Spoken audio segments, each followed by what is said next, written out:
on the reach approach to this. How should journalists be covering this from a child-centered point of view? Yeah, thank you very much. Like he has explained, the psychosocial aspects of their welfare is quite important. Yes. We will expect that we keep monitoring these kids. Why not? Why also observing their safety, also observing their integrity. Why not also stepping beyond the ethical band?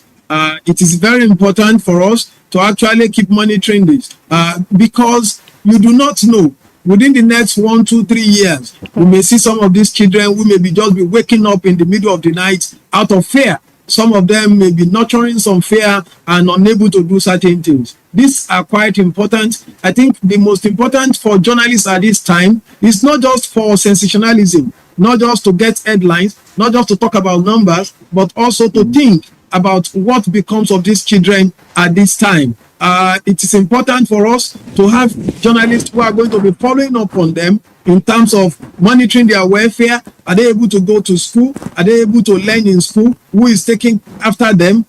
Where are they kept? These are things that, because coming from this kind of shock, some of them may not recover so quickly.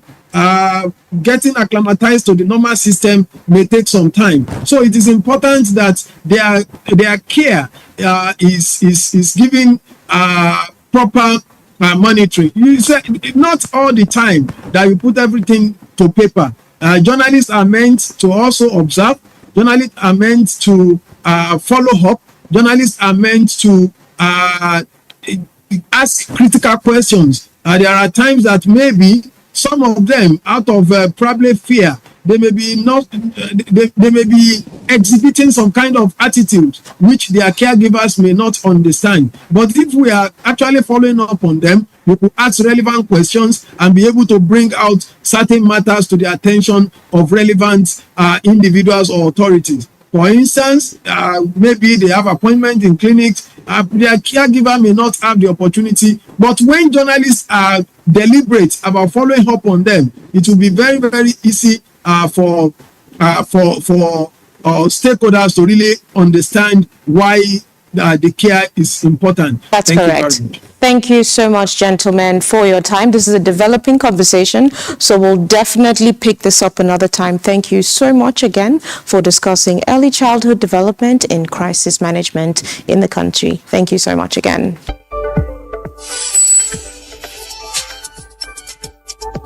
And that's our program today.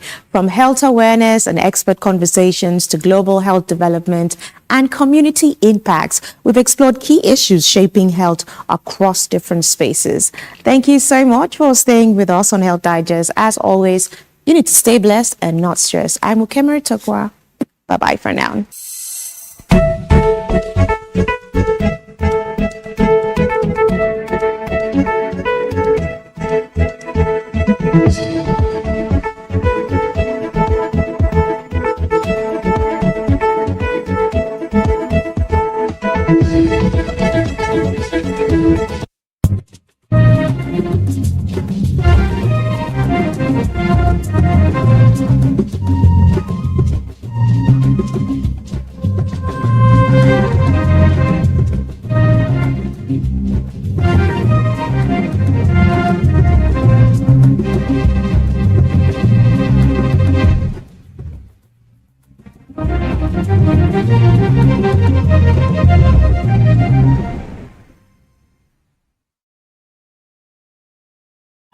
The stories now break online.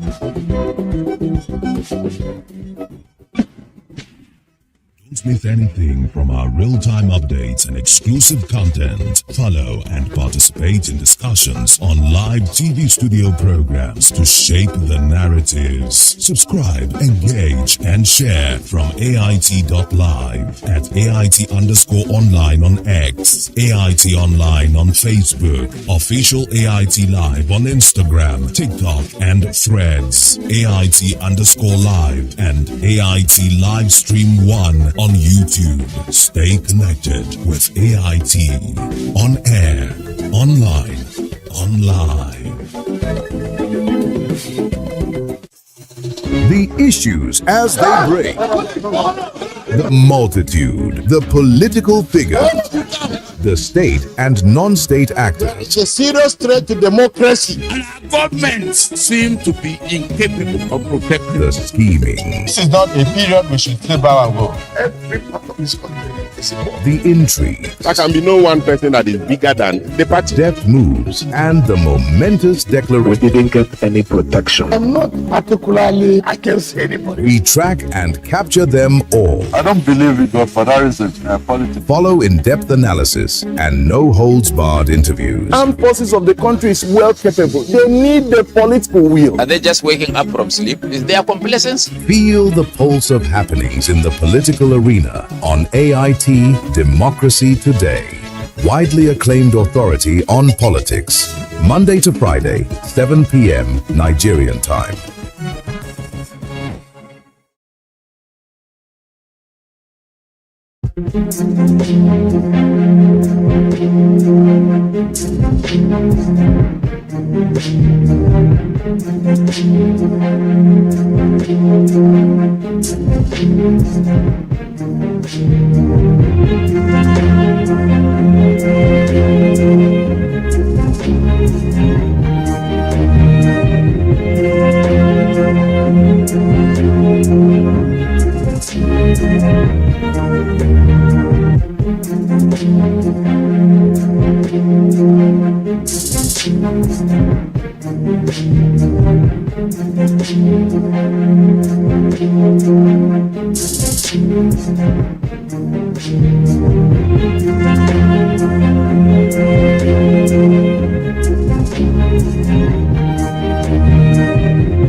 An accusation, a gathering crowd, and sometimes within minutes, a life is lost.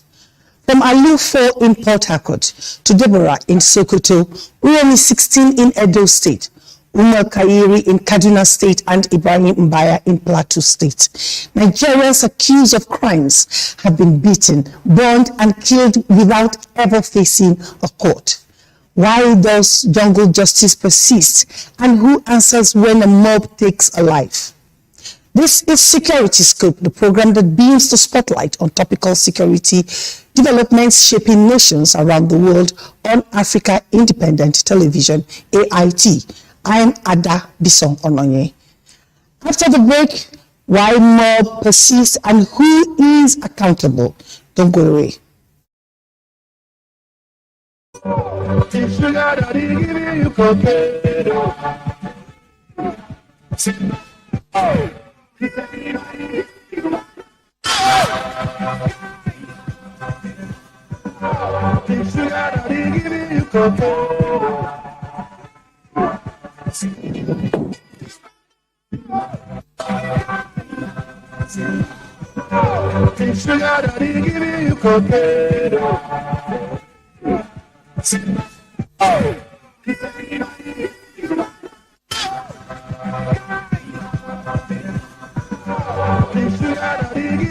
You're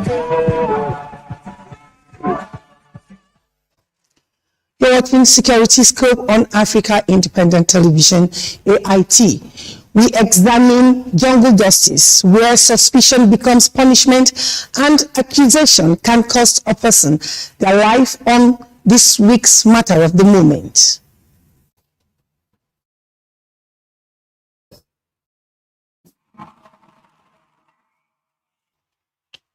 Amnesty International documented at least 555 victims in 363 incidents of mob violence across Nigeria between January 2012 and August 2023.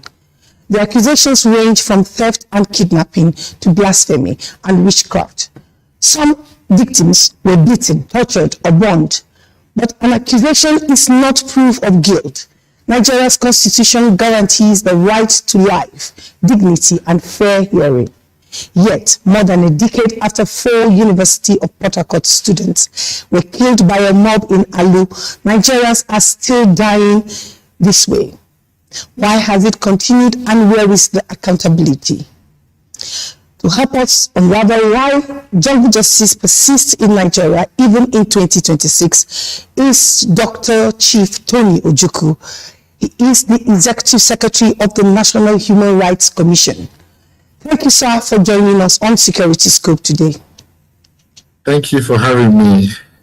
All right, let's start with how many jungle justice cases has the NHRC received, investigated, and concluded, and how many victims or families have received justice or remedies under your leadership, sir? Wow, I've been here for more than 8 years. So it's really difficult to know exactly how many cases of jungle justice have been received. But I can tell you that it's something of increasing concern. Many cases have been reported. Like you rightly pointed out, Amnesty itself had recorded more than 555 in 2023. These things come here every time, and normally we don't prosecute cases ourselves. So when these cases come, what we do is we refer them to the police for the prosecution. But it is worrisome because the constitution of the country is very, very clear about what happens if somebody commits an offense. You don't have to take the law into your hands. You are supposed to report this to the police. And the police have the power to prosecute. And before the police prosecutes, police will investigate and make sure that actually the person who is to be prosecuted has committed the offense. And the law says that such a person has to be brought before a court of competent jurisdiction, and the person should have opportunity of fair hearing. Fair hearing means that if you have been accused of any criminal offense, you have a right to defend yourself.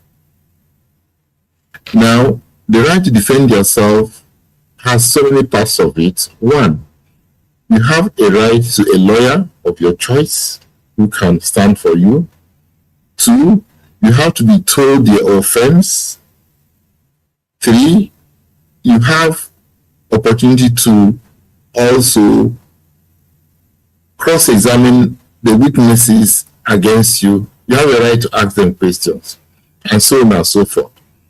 Now, jungle justice does not respect all of this because it is alleged that you have done something wrong, and people pounce on you and start hitting at you. In most cases, the person loses his life. So there is no opportunity of self-defense. There is no opportunity of cross-examining the people who are producing evidence against you. There is no opportunity of a lawyer representing you. There is no opportunity of a court of competent jurisdiction, giving you a fair opportunity to defend yourself. And a lot of people have died in this way. Exactly. A lot of people have died. Just last week alone, we have had 2 incidents of people dying from mob action in Plateau State. One is the one that is going viral and it's been traumatic for some of us who have been following, that of Ibrahim Mbara, the graduate from University of Jos, and another victim who passed on 3 days ago in Jos University Teaching Hospital, again over allegation of phone theft. Now, Dr. Ojukwu, what happens when authorities fail to protect someone from a mob? What responsibility does the state bear, and does Nigeria need a specific law against jungle justice? The law already has provided for what should happen if somebody is accused of committing an offense. However, I think the issue of jungle justice has to do with people's loss of faith in the system. Now, we've had cases before where if people are reported for committing crimes or offenses, if those people are taken to court, of course, in the first place, the case will be delayed for so long that even some of the witnesses may die before the case is concluded. There's frustration from there. The second is the person may go and hire best lawyers, and those lawyers will go ask for adjournment today, go on appeal, and on. Well, these things, this is provided within the law. It's not illegal to go on appeal. It's not, it's your right to go on appeal until you get to the Supreme Court. But the people out there are impatient about this.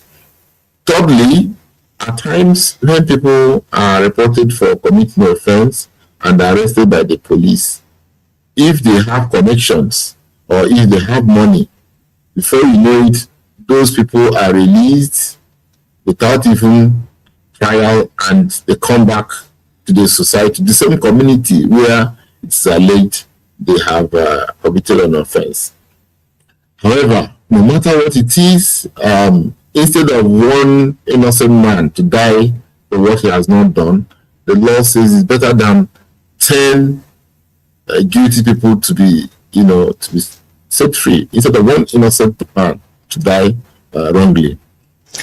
So I think it is something which we need to is becoming part of the culture to do jungle justice here. And again, when people get involved in jungle justice and somebody dies, police seem to not do much. So people do it and get away with it. So I'm happy now that the Inspector General of Police has read the Riot Act and say, if there's any jungle justice now, all the people who got involved will be arrested and tried for murder. Because it's premeditated murder, and I think with this kind of attitude, if people understand the consequences of jungle justice, a lot of people maybe will be deterred. But I think it has to do with us mounting some campaign. We need to mount some very good campaigns so that people can be conscious of this. And it also needs the presence of law enforcement agents at every nook and cranny, so that before anything happens, you will easily have law enforcement agents who will come around to the rescue of such a victim.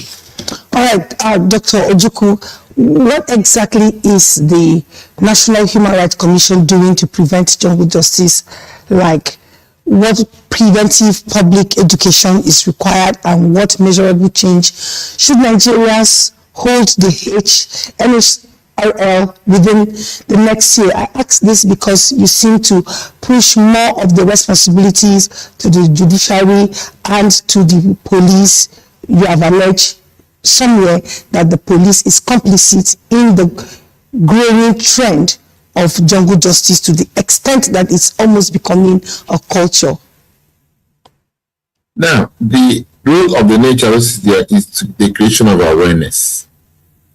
It's our duty to create, it's our duty to create awareness amongst the people, first of all, to know their rights and to know their responsibilities as well. Now, we do this through several ways. We do public lectures, we hold workshops, we do town hall meetings, we go to marketplaces and distribute leaflets. We create what we call human rights clubs in schools, where we get the young ones and train them and let them know some of their rights and responsibilities, including things like, jungle justice, training them and telling them that this is wrong. As a citizen, if you see anything wrong, or if you think anybody has committed an offense, it is up for you to use your hand to dispense justice. The authorities are supposed to be aware of this, because any offense committed is offense against the state. So that offense should be reported to the police or to the Attorney General of the state, and they will do proper investigation to give that person the constitutional guarantee, which is that the person should be given a fair hearing. So you don't do media trial, you don't do mob trial and then dispense justice, because there could be a mistake, and once life is lost, is irreversible. So the Human Rights Commission takes this very seriously. We normally have flyers against this. We have toll-free number 6472, where we say Nigerians who see anything, who experience any violation, that they should call the attention of the commission. And then we establish human rights club in schools. We do town hall meetings from time to time, and these are all avenues we are using to, sometimes when you say rights, when you mention human rights, it sounds generic to a lot of people, not knowing that they are talking about, or you are talking about, their own rights. Now, in this instance, I want to know if there are mechanisms that you have set in place to ensure that when you are doing your town hall meeting or school advocacy or market publicity on rights advocacy, you are specific about jungle justice. Because people do not even know that standing to cheer the person hitting an accused is part of the crime. Have you, or will you henceforth make structures that will address the issues of jungle justice across Nigeria? Yeah, certainly, because when something is increasingly happening like this, it calls for concern. That means that it is becoming endemic. So our campaigns in our human rights education activities now will target this area, trying to bring out the reason why is this happening, and then enlighten people to know that even you yourself lifting a finger or lifting a stick or a knife to hit such a person, you are already committing an offense yourself, because they think they can do it and get away with it. So we are going to focus our campaigns on making people understand that in doing this, in doing mob action, in lynching people, the person is already committing an offense. You see, everybody has a right to life. That's the issue. Now, when you kill somebody unknowingly, without confirming that he has committed an offense, or you lynch him or you mob him, you are taking his life. And that is murder.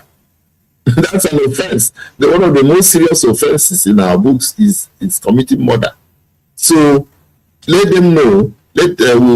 Our campaign will focus on the fact that people should know that participating in a mob action is committing a very, very serious offense of murder.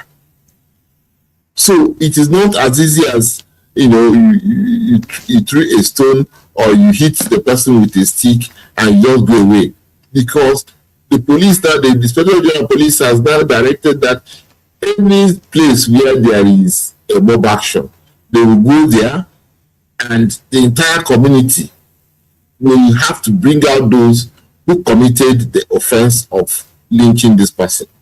And those persons, whether it is a stick he used, or whether it is a knife, or whether it is a stone that you contributed to hitting this man and he died without giving him fair hearing, it is part of committing murder. And people should be aware of this. So, especially when we go to marketplaces, because these are some of the places most of these things happen. And more importantly, people should know that if you participate in this, you will not go scot-free.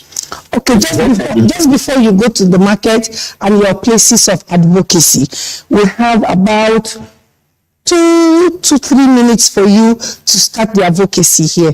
Tell Nigerians what jungle justice is, the implications and the consequences. Whether you are the one recording, whether you are the one cheering the others, and you are the one suggesting how that person should be punished, or you are the one just standing by and not taking any action, not even to pick your call to call the authorities. Now, jungle justice starts with when in your neighborhoods or your surrounding, people start shouting that, oh, somebody has committed an offense. Like if it's somebody who stole something, they will shout, oh, thief, thief, thief, or ole, ole, ole. And you are just passing by. And then the next thing, people will start hitting that person with stick, with club, tie his hands and all that. And you will go and join. You were not even there when it happened. You only heard that this person has committed this offense. And then, so what you should do at that point is, as a law-abiding citizen, is you should call the police. You should alert the police that this is what is happening. You shouldn't join yourself in shouting to say, oh, this person is a thief. You shouldn't take a stone and throw at that person. You shouldn't join in the chorus in forcing the person to dance in the public place, or to remove his clothes, or to spit at him, or to pour water at him, or to throw dust at him. All these things are part of the things you should not do, because all of them, you become an accomplice. If the person dies from that mob action, if you are arrested, you become an accomplice. So when we go to marketplaces, we draw this to your attention and say, look, this is what has been happening. And it cannot be business as usual anymore, because the police will come at you, and if unfortunately you are arrested for participating in any way, either by shouting at the person, by throwing stones at the person, by throwing dust, by calling him a thief and raising more and more anger against him, all these things are not proper. What you should do whenever you see this kind of thing happening is call the police, call the attention of law enforcement agents who are around there, and you could be saving an innocent life. That is the only way that we can move forward. All right, thank you very much, Dr. Tony Ojukwu. He is the chairman of the National Human Rights Commission in Nigeria. We appreciate your time, sir. Thank you. And as he has said, it's no longer business as usual. If you see something going wrong, call the authorities. Do not take laws into your hands, because the fight against crime cannot become an excuse to abandon the law. You cannot accuse someone of a wrongdoing and answer and not allow him to answer before the law, not because you have because you want to express anger and then engage in mob action. The reason is because a crime cannot be answered with another crime, and an accusation can never be a death sentence. Now keeping it real, and remember to say no to drugs. That's Security Scope for this week. I'm Ada Bison Onanye. But before we leave, let's Leave you with this report ahead of a police retreat in Owerri this September, where preparations for securing Nigeria's 2027 general elections will take center stage. See you next week. Elections place enormous demands on the police, protecting voters, officials, and materials while responding to threats of violence. Ahead of 2027 general election, the question is whether existing security arrangements can meet emerging threats. Senior police commanders and security experts are expected to develop a practical roadmap for addressing those challenges. How the police intend to confront those threats is central to the discussions.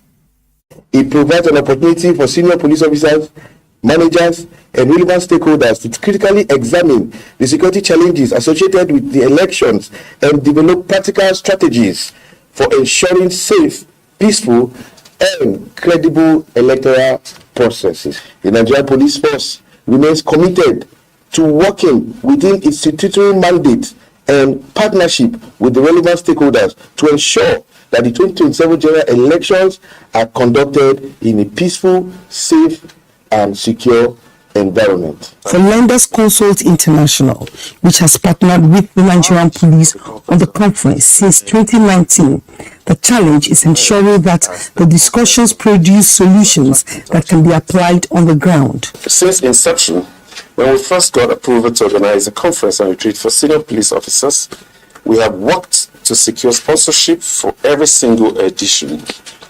We consider these our contribution to support the selfless and patriotic efforts of the men and women of the Nigerian Police Force. While commending the government's effort, we emphasize that Nigerians need to support the police in fulfilling their constitutional mandate to secure our society and maintain public order.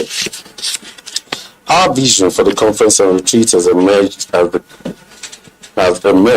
as the conference and retreat continue to attract international participants. As the giant of Africa, Nigeria is leading the drive to adopt modern policing methods. We will continue to partner with the Nigerian police authorities to ensure the event remains focused on delivering cutting-edge policing solutions. With the team developing a Nigerian police roadmap for effective management of security during elections. Beyond the conference halls in Owerri, the real measure of its success will be whether the roadmap strengthens police preparedness and helps deliver a secure environment when Nigerians return to the polls in 2027.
or rather, sign language. Wondering why or what happens if you don't know sign language? Most of the staff are hearing impaired and therefore communicate using gestures and strong facial expressions. And last but not least, the print on their shirts helps to avoid misunderstandings. And therefore, we go into how the cafe is helping to strengthen the deaf community in Kenya. Let's look at how it came about in the first place. Palette Cafe is a place where people who are hearing impaired have been hired, from the kitchen to the management to any sector of the business. The main reason that I joined here was actually it's pure humanity and help people, and what I was doing before as an aid worker, so linked up the aid working side of me into the business, and that's what made us to create this beautiful space.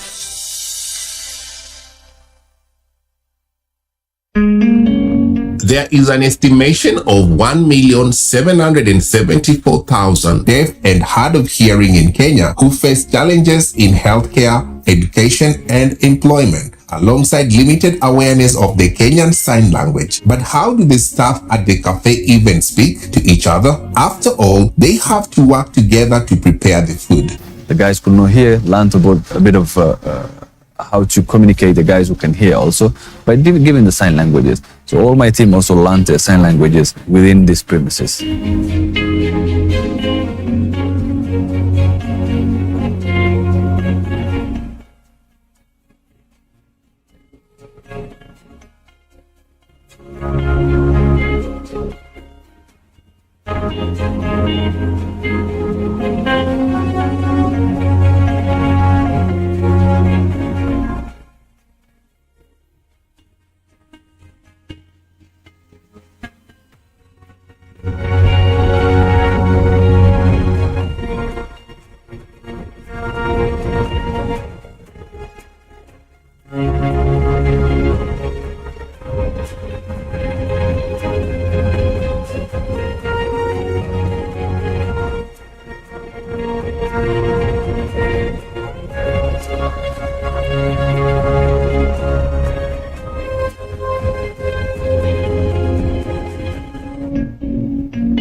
For the deaf or hearing impaired working in Faisal Cafe, the takeaway is clear: more understanding and a secure income. How can the restaurant also serve as a sign of hope for the community? I've had an awesome experience at Palette Cafe. This is, I'll call it a rare gem in Nairobi, something very significant and something that brings a lot of feedback back to our community. Since he started in 2019, Faisal's business now has 2 active branches with an overall of 30 out of 40 employees who are hearing impaired or deaf. But why did Faisal opt of combining tasty dishes with community impact? Creating jobs for people who are in need was pure humanity. An expansion of Palette Cafe is again pure job creation and employment for people. So all these things is what makes us success. The Palette Cafe is not just about eating your favorite meal, but also about providing a meaningful activity, breaking down barriers and creating opportunities. And don't forget, one sign is enough. Born in the streets and driven by rhythm, breakdancing is more than just a movement. It's a form of defiance and self-expression. And in France, B-Boy Jr. has turned it into a platform for power, even while living with polio.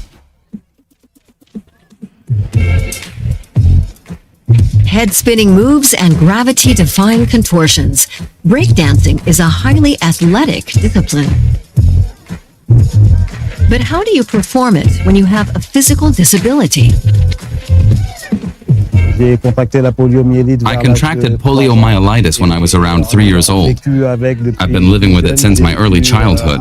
That actually helped me create my own dance style. It's become my source of power. But how do you tap that power to dance when you have a weaker leg caused by a debilitating condition and ultimately dance so well that you go on to become one of France's biggest breakdancing stars? Junior Bosila Banya, also known as B-Boy Jr., is a former world champion. Despite his disability, how did he get to where he is today? I've worked a lot on myself. I still continue to do so. Of course, there are always things that I can't do like everyone else, but I try and adapt. I don't look for excuses. I've always had the strength to outdo myself. At 43, Junior isn't slowing down. He travels the globe, teaching and performing.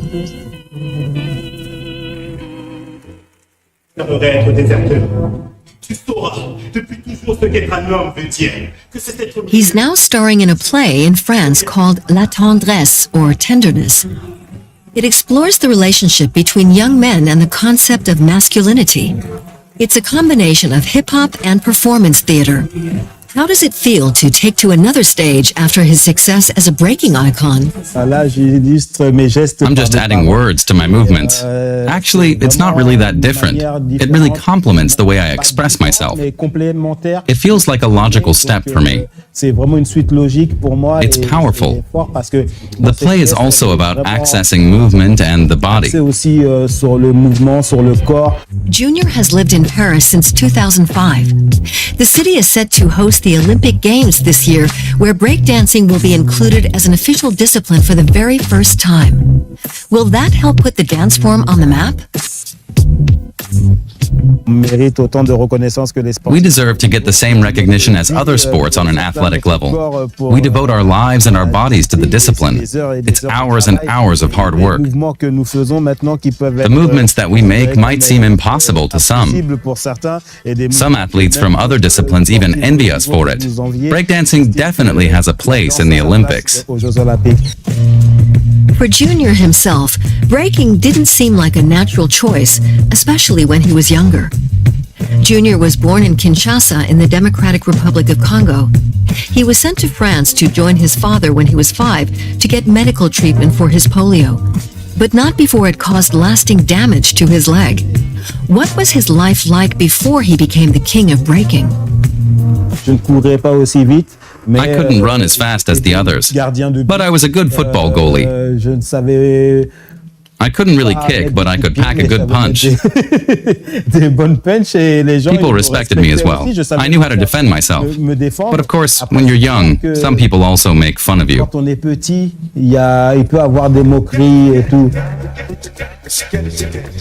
Junior discovered breakdance as a young boy. It helped him cope with his disability.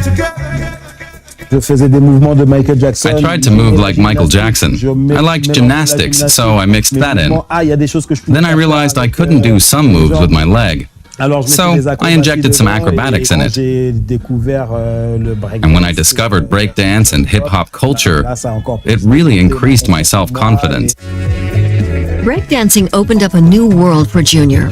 Did it provide an escape from the limitations imposed by his disability? For me, it's clear that dancing was a great tool to get revenge against the conditions in my life. In my play, I speak of an ideal world where I could be free to do what I want, think what I want. When I dance, I'm in an ideal world. The ideal world is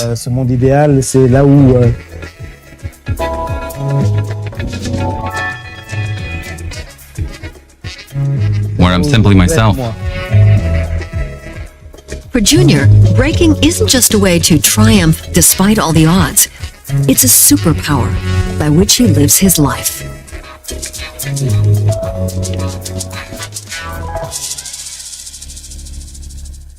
Gina Ekanga, a Congolese artist, demonstrated an early childhood talent for drawing. Her challenging upbringing exposed her to hardships that she explores and addresses in a hammer and nail artwork. Enjoy.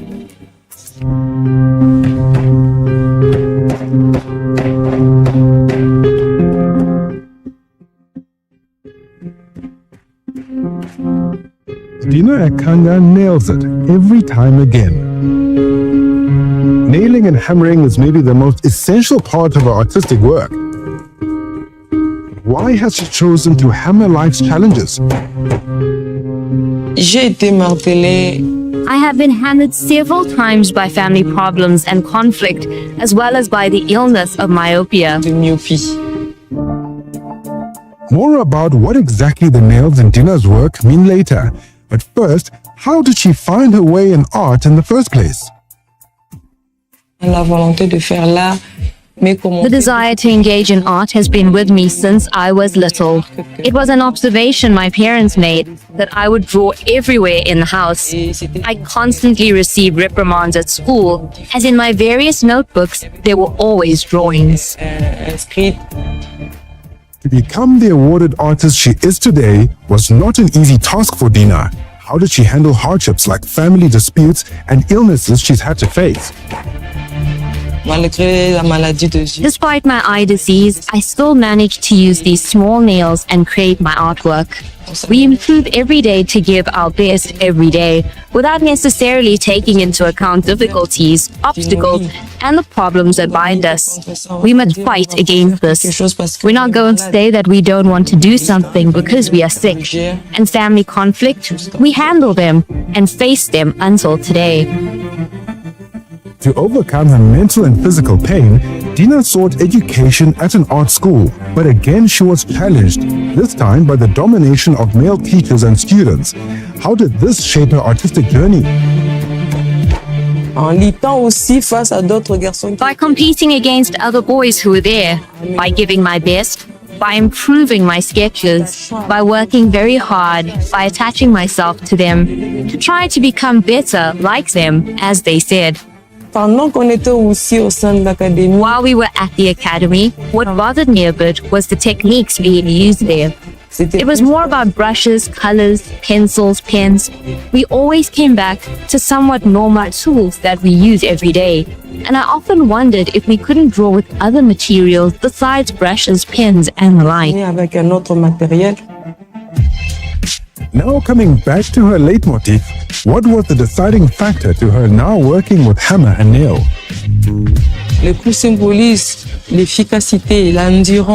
Courage, and everything that is solid, and for me it represents a human being, while the hammer is like the blows of life. The discovery of some native Congolese sculptures, which traditionally bear nails, greatly impacted Dina's artistic direction. Based on that, what is the central message she aims to convey through her artwork? I proclaim assurance and hope in response to challenges taking place in Africa or Congolese society. Being Congolese is a huge and maybe deciding factor in Dina's work, a fact that she also likes to put to the test not only with nailing. What is the meaning behind the inclusion of scarification in her artwork? Scar display various motifs and logos, African as well as Lermochi's emblem. Having learned that each nail for Dina stands for pain, why did she specifically choose these obsidian-hued nails for her artwork? And what does she hope to achieve with her artwork? I preferred black nails in relation to African black skin, to identify the African people. Dina passionately advocates for African art and culture. How does she leverage her art to engage the community? It's about identifying the people we are, recognizing our history, and knowing our origins and values. For Dina Ekanga, each nail tells a story of pain. Every hammer stroke signifies a battle. Despite challenges, there's the power to create, turn suffering into art, and find strength in tough times.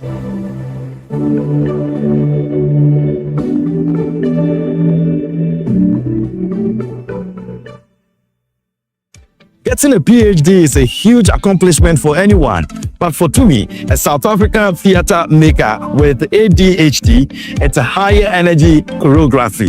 In a country where neurodiversity still faces stigma and systemic hurdles, she's balancing a degree, work and life while dancing forward. And in 5, 6, 7, 8, cue Tumi. As a performer and director, Matumisang Matisi challenges norms and stereotypes with her controversial dance and theatre performances. Like her groundbreaking piece, Staying Red, on Periods in 2018. I do believe that certain regimes and certain ways of thinking need to be challenged and need to be disrupted. I also understand that there's a learning process in that, a learning that I can take from those spaces and a learning I can give to those spaces. And now she has set her sights on the next step. Dumi is about to become a doctor of dance and movement. But why is it so important for her to change dance and make viewers and dancers confront their prejudices and preconceptions?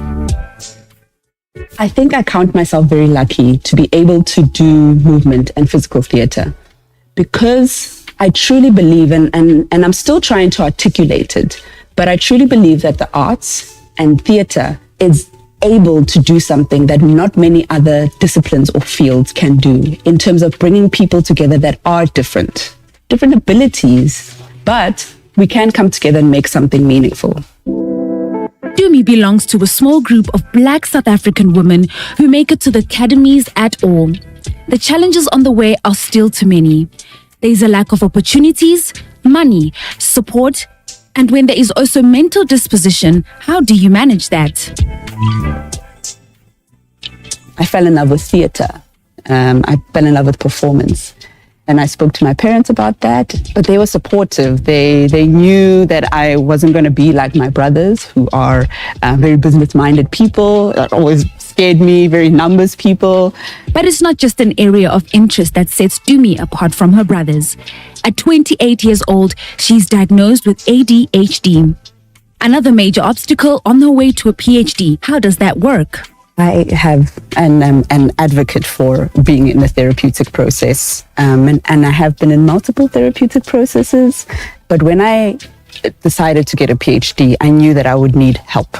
I'd been in therapy for a while, and we obviously talked about the PhD, and it was really, really hard for me. Being African, it's not normal to open up about your feelings or mental issues. Many families don't agree to seeing therapists.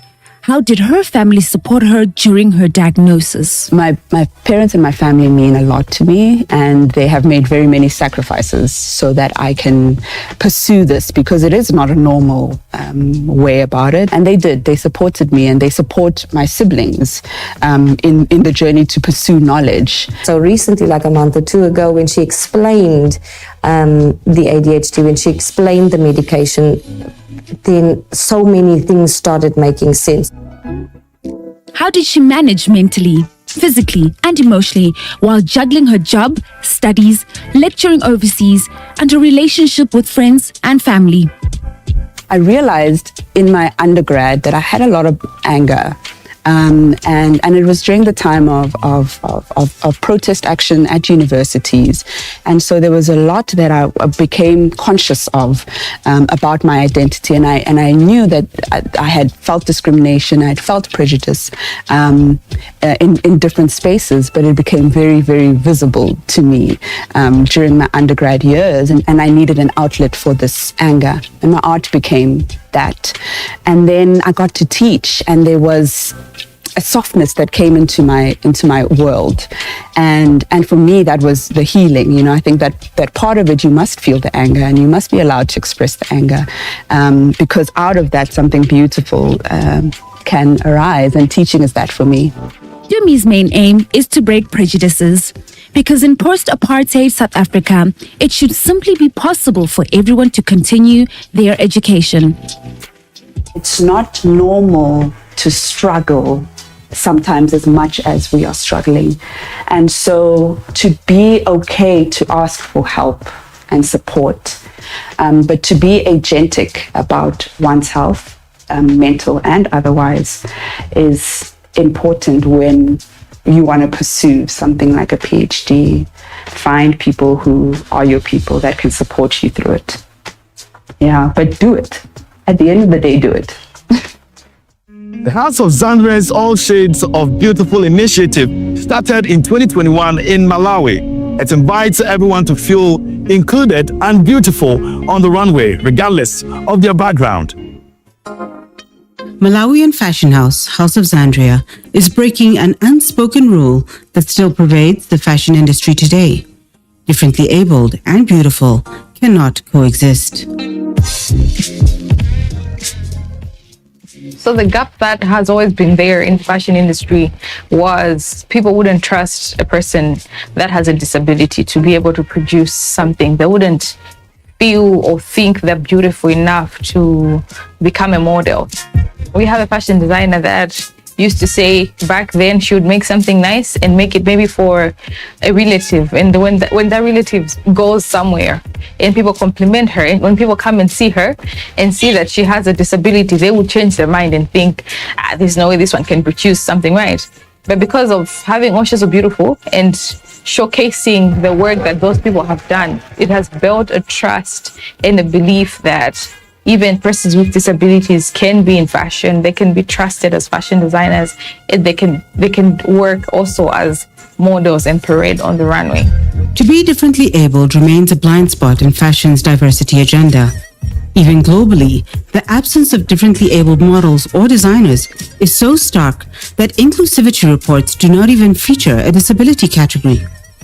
So how was it that in Malawi, an inclusive fashion initiative was born? So basically, All Shades of Beautiful is an initiative that is there to give a platform to fashion designers with and without disabilities to showcase their work and talents through the fashion show that we host annually. To design for people who are differently abled, it has given me a lot of new ideas to work with them, like to know how to make designs that would perfectly fit them. Malawi, like much of Africa, isn't a very inclusive society. People who are differently abled are often marginalized, either viewed with fear or hidden by their families. This makes this House of Zandria initiative all the more important. One time I was able to showcase outside, that was in Portugal. And also after that, I was nominated for Shining Stars Africa Awards 2023. So lucky enough, I've won as Best Female Fashion Designer of the Year. Creativity has no physical limitations, and initiatives like All Shades of Beautiful help to promote inclusive access and opportunities. All Shades of Beautiful isn't a profit-making initiative. We just want to ensure that people in Malawi and also outside Malawi are able to ensure that we include people with disability in the fashion industry.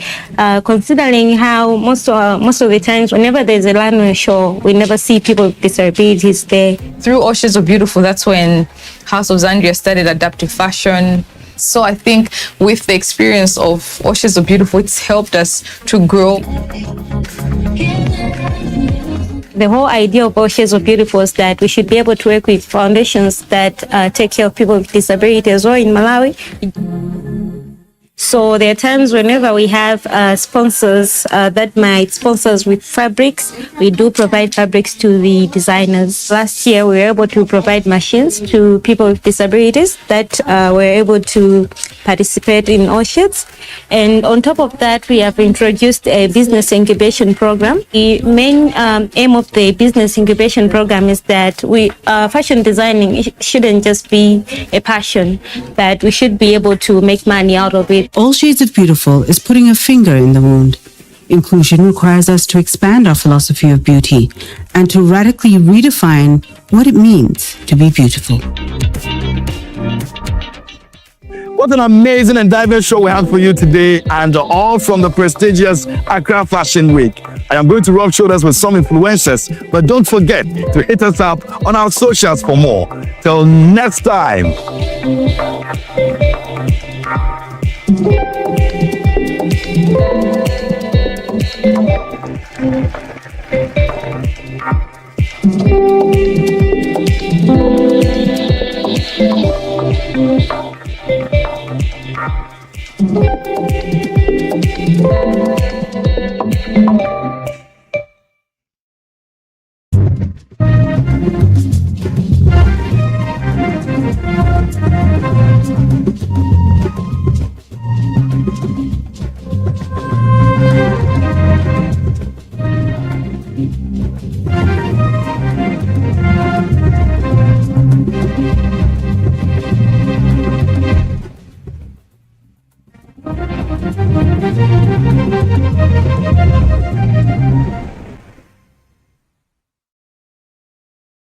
750 rhinos. At an undisclosed location in South Africa's northwest province, these rhinos are being prepared for life in the wild. That's under a scheme by conservation NGO African Parks to rewild 2,000 captive-bred white rhinos. It's a move that could boost the world's wild southern white rhino population by up to 15%. African Parks project manager Donovan Juice said the aim is to rewild around 200 rhinos per year over the next 10 years to various protected areas across Africa. It's a once-in-a-lifetime de-risking effort from a conservation initiative at scale that's never happened before. So I think for the species, it's a massive opportunity. The rhinos were bought from private breeder John Hume. He sold the animals because of the high cost of protecting them. Poaching remains a severe threat in South Africa. 499 were poached in 2023, according to government data, an increase from the year before. Rhinos are targeted for their horns, which are in demand in East Asia for traditional medicines and jewelry.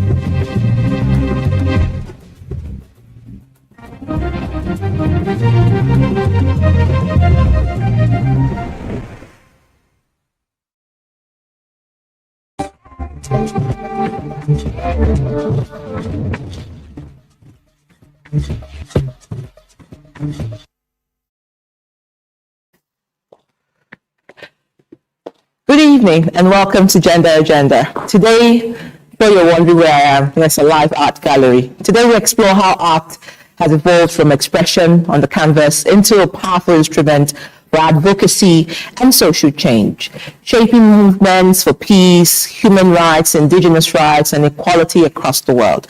And the need for that voice is urgent. Now, here's the statistics. Globally, 1 in 3 women, about 840 million, have experienced physical or sexual-based violence in their lifetime.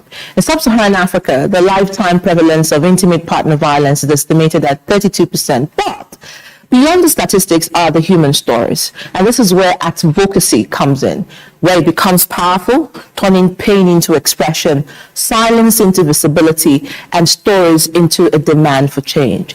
So today we bring you a live exhibition exploring what I call the woman matter inside the human matter. An artistic journey illuminating the often hidden realities of sexual and gender-based violence.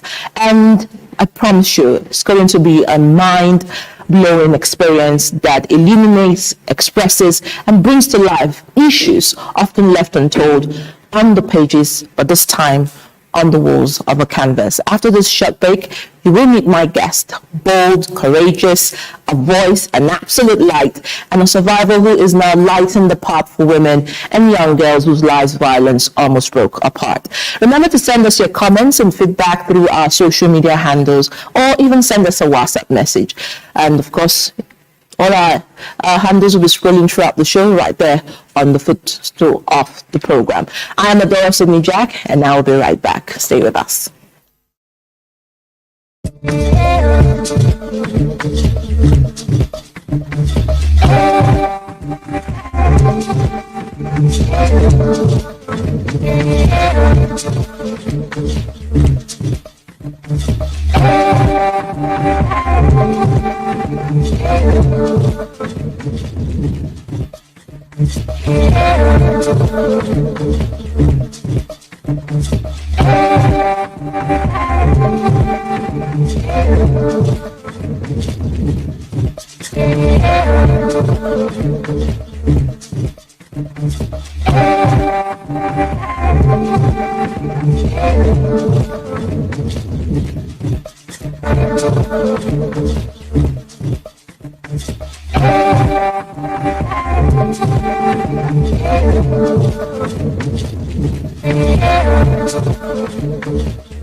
Voila, and I'm sure a lot of people, they'll just let the cat out of the bag, they know who I'm talking about, but some may not. But if you're just a stranger visiting this part of this conversation, you will definitely know who will be waltzing in right now as she makes her way at her entry into the show. And voila, there is my delightful light in the parts with Canvas. Hello, Dorothy. Thank you for having me. Yes, thank you. Always having me on. All right, so my guest today is Dorothy Njemanze, founder and executive director for Dorothy Njemanze Foundation, of course, the feminist-led organization that looks and breathes and frontlines issues based on gender-based violence and offers first responders approach to issues of sexual and gender-based violence. Dorothy, so we're talking about, SGBV, and so it's something we've been having a conversation about. 2 weeks ago, we talked about femicide. Yes. And of course, you saw the breaking news that came from Edo State, even though it's breaking for some, but for someone like you, you've seen that as the reality of, everyday life of some young girls, even outside Edo State. How do you feel about that report? I think I'm more irked by the one from Niger State of the person who got 30 years in jail for raping a 10-year-old, and he was, he got some cute lashes of a cane publicly, supposedly to humiliate him. Tragic. People see them as data, people see it as statistics, but for us, the data is human beings, and so it is human matter, and human matter is everybody's business. Absolutely. And so the numerous ways to make aware the issues, one of the best ways to do it is by utilizing art. Art mirrors life. Absolutely. In different languages, we can express ourselves artistically. And so maybe the shocking reality many people would get for how they best relate with issues is through visuals, audio visuals, or different forms of artistic expressions, and that's what I do for a living. All right, so let's talk about, you've talked about expression, you've talked about bringing visibility to these issues with different streams, and art speaks to a lot of people, and most importantly, it speaks to me as an artist as well, because I know that, writing is one thing, to put words and expressions on pages is one, but to bring, some sort of reality on the canvas takes a lot of emotion and feeling what the person is feeling. And these are some of the indigenous works that we know that, DNFS has done.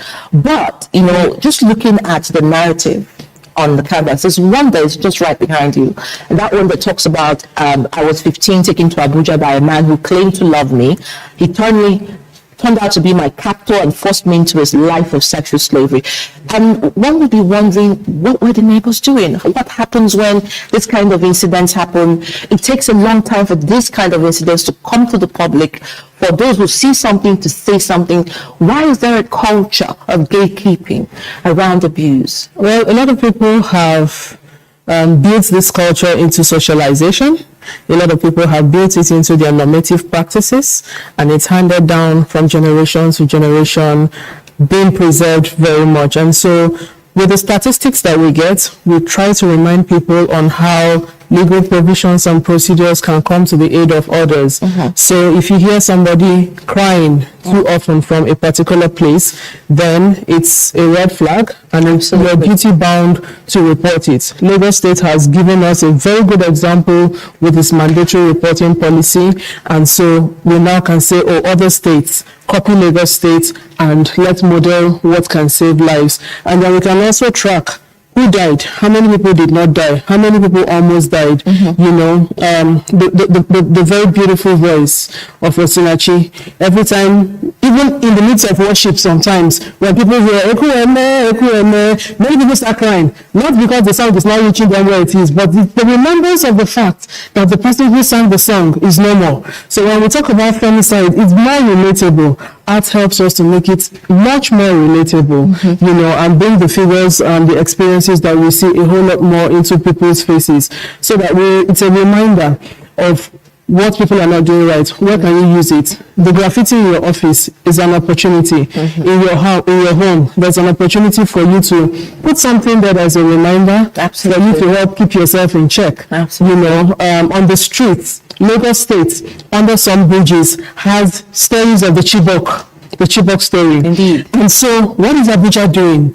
Why don't we have meaningful stories engraved or, you know, put out in graffiti form so that people can remember these things? A lot of parts of the world, in so many parts of the world, we have a lot of graffiti that remind us of history, of what happened in those places. A lot has happened in Abuja, who is talking about it. A lot has happened in so many places, who is talking about it. So tell us really, I know you talked about the importance of art for, you know, telling stories. Tell us really, from your own perspective, as a frontline gender advocate, as a first responder, when I look at the stories, they really are real life stories. They are all real life stories. So tell us about it, walk us through it, and let's get into the mind of whatever is happening on that canvas. Okay, so first of all, the few pieces here represent over 80 pieces that are always ready to travel.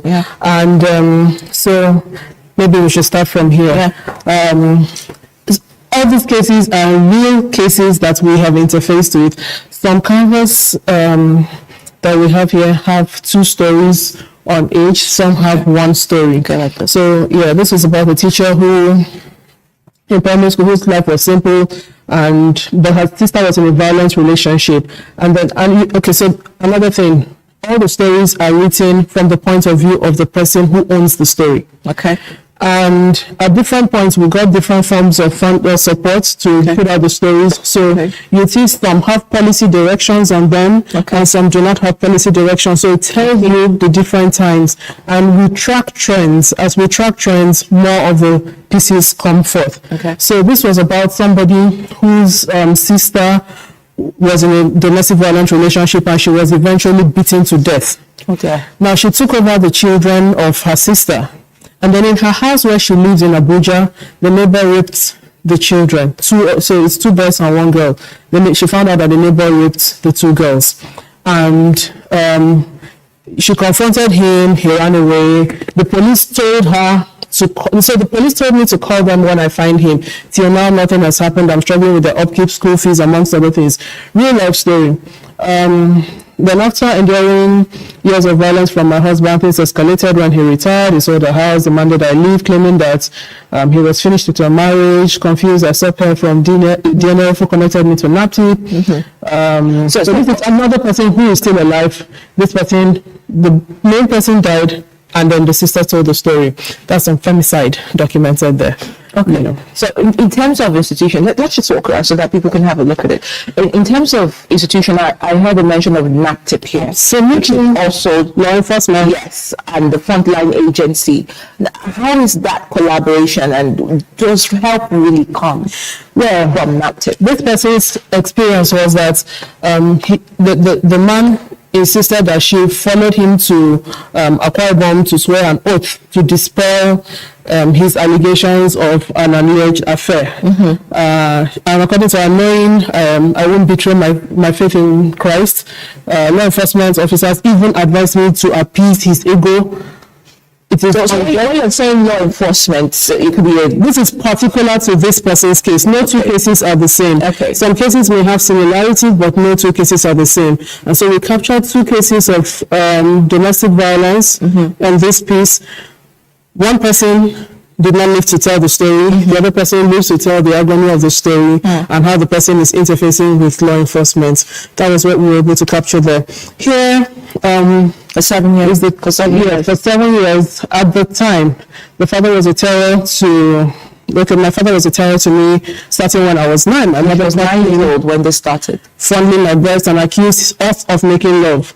So problem number 1, the mother thought that the child was cheating on her with her husband, being the child's father. Excuse me? That's it. But at the end of the day, Although she threatened to report him, she forgave him because he's the father of her children. We prayed for forgiveness as a family, but he continued raping me. I didn't trust my mother to take action because she accused me of wanting to destroy her home, so I kept the records of the abuse. Whenever I resisted, he would beat me and call me stubborn and badly behaved. Now I confided in a friend who encouraged me to speak. So this also goes to speak to how the child, finally opened up. So it's able to capture. We're able to capture a policy direction. So this is deliberate education need, feeding and legal government support for organizations that support minors in distress. It's a very big gap. It's a very, very big gap. Minors in distress. So the budgets that are not properly passed or implemented are affecting minors in distress. All right. And so even if anything is budgeted for last year, as of today, this is almost the second half of 2026. Minors in distress today, where do they get the help from? Where do they get the resources from? And for the people who occupy government offices that keep making excuse of, we don't have money, that's how lives are going. And so we try to capture it in here. By the way, this person has now finished secondary school and is hoping to get into the university. Okay. Yes, and this person needed sheltering service for over 5 years. So capturing these things just brings people more and more. So working as a domestic aid has not been fun for me. She's talking about being exposed to cameras and having to change in front of cameras. Absolutely. That invades her privacy. Absolutely. Now, when we think about technology-facilitated violence, we don't think about this kind of technology-facilitated violence. So installing a camera in the bathroom of your nannies or, your domestic workers is also invasion of their privacy using technology. That's soft porn. Absolutely. So what do the laws say? Who is there for the people? Majority of the people in this category cannot afford the cost of the ever-increasing cost of legal provisions and legal procedures. And so that's what this captures. This one, speaks to something that's really traumatized her. So my sister noticed blood on my pants when I wasn't on my period, and she took me to my auntie's house, who's a nurse, for the weekend. At night, my aunt and sister came into the room and forced my legs open, and as I was shouting, they held me down, and my auntie attempted to put her fingers in me. It didn't enter, and she told my sister she's still a virgin. So that was a virgin check. Virginity testing is a very big problem. This is holiday period. There's a lot of it that's going to be reported, and we tell people, parents that are performing virginity testing, you are raping your children. Stop it. You're committing a crime. For this person, the perpetrator moved her from Maiduguri to Abuja and ended up having gotten her pregnant, performed a procedure on her that wasn't properly done well, and she was lucky to have met us when we did meet her. And so capturing these things and showing real human pictures. So first of all, she was a minor. She's a minor, 15 years old. She was a minor, and then on safe abortion practices. Absolutely. And, it ended up with some safe abortion practices, and then it had its consequences at the end of the day, which she was battling. Bad story, real human being, statistics. So you are speaking to the issues and data based on the statistics and what are human beings. So this one moved to Abuja. I moved to Abuja because my uncle had promised my mother I could live with his family. One night when his wife was away and his daughter and I had retired, he called me to his room, pushed me to the matrimonial bed, covered my mouth, raped me, and when he was done, cleaned himself up with a wrapper. The next day I reported to the police station. I was asked to pay 5,000 naira, which I did. They agreed to follow me to the house and caught my uncle trying to hide the wrapper he had cleaned himself up with the night before. The policewoman eventually requested me to invite my mother from the village to Abuja for my mother to tell her if to charge the matter to court or not. Okay, so big problem. Excuse me. you need family. Yes, admission. So a lot of people who are ages 16, 17, 18, 19, 20, 21 get to have those kind of things. They say, okay, so who is the adult in your life? Would they permit us to charge this matter to court? But the duty of the state, people keep on letting down on the duty of the state. The big problem we have right now in Abuja is a lot of children who are sexually violated. We have parents coming in and saying, I want to drop the case. And law enforcement is siding with them. Law enforcement should side with the victims. Most of the time, the victims are vulnerable. The victims cannot help themselves. But whether or not they can help themselves, in this case, this person was 18 at least. But they wanted her mother who was poor to travel from the village to Abuja to tell them if to charge the matter to court. And so that means that today the uncle is free. He got nothing bail. has happened. Nothing has Absolutely happened. nothing has happened. Absolutely nothing has happened. Issues of persons with disability, we cannot forget them. But this piece spoke to me because persons with disabilities need justice. The role of the legislature, represented by what looks like part of the National Assembly here, is important. The police flag is there. The Nigerian flag is there. Anytime these people in the background fail persons with disability, all these symbols there represent Nigeria. Nigeria fails them, and in turn Nigeria cannot benefit from the power of persons with disability. And there have often been also cases of caregivers as well who have also, absolutely a lot. The multiplicity of events or issues that come with persons with disability needs to be ingrained or mainstreamed by all the people who are listed there. Justice, legislature, law enforcement, very important, My mother died. After my mother died, my uncle promised to care for me. I was 15 years old, he began raping me. I revered him as a pastor as well. I remember him taking me to terminate 8 pregnancies. I was so ashamed. Yes, real life story. I was so ashamed of the details that I kept to myself. He eventually got more violent as I grew older. He would send me out, amongst other things, out of jealousy. Whenever he saw me with another boy, now he would collect my money from my account at will. I'd reported it to some family members who verbally advised him to stop. And when I found out about DNF through a male friend, I took it. It took me a while for me to reach out. And I arrested my uncle and family members whose silence enabled my uncle for years and then charged him to court. Now, DNF sheltered me. I later got a job after interning with DNF. I'm hopeful for. So, this is a real life story.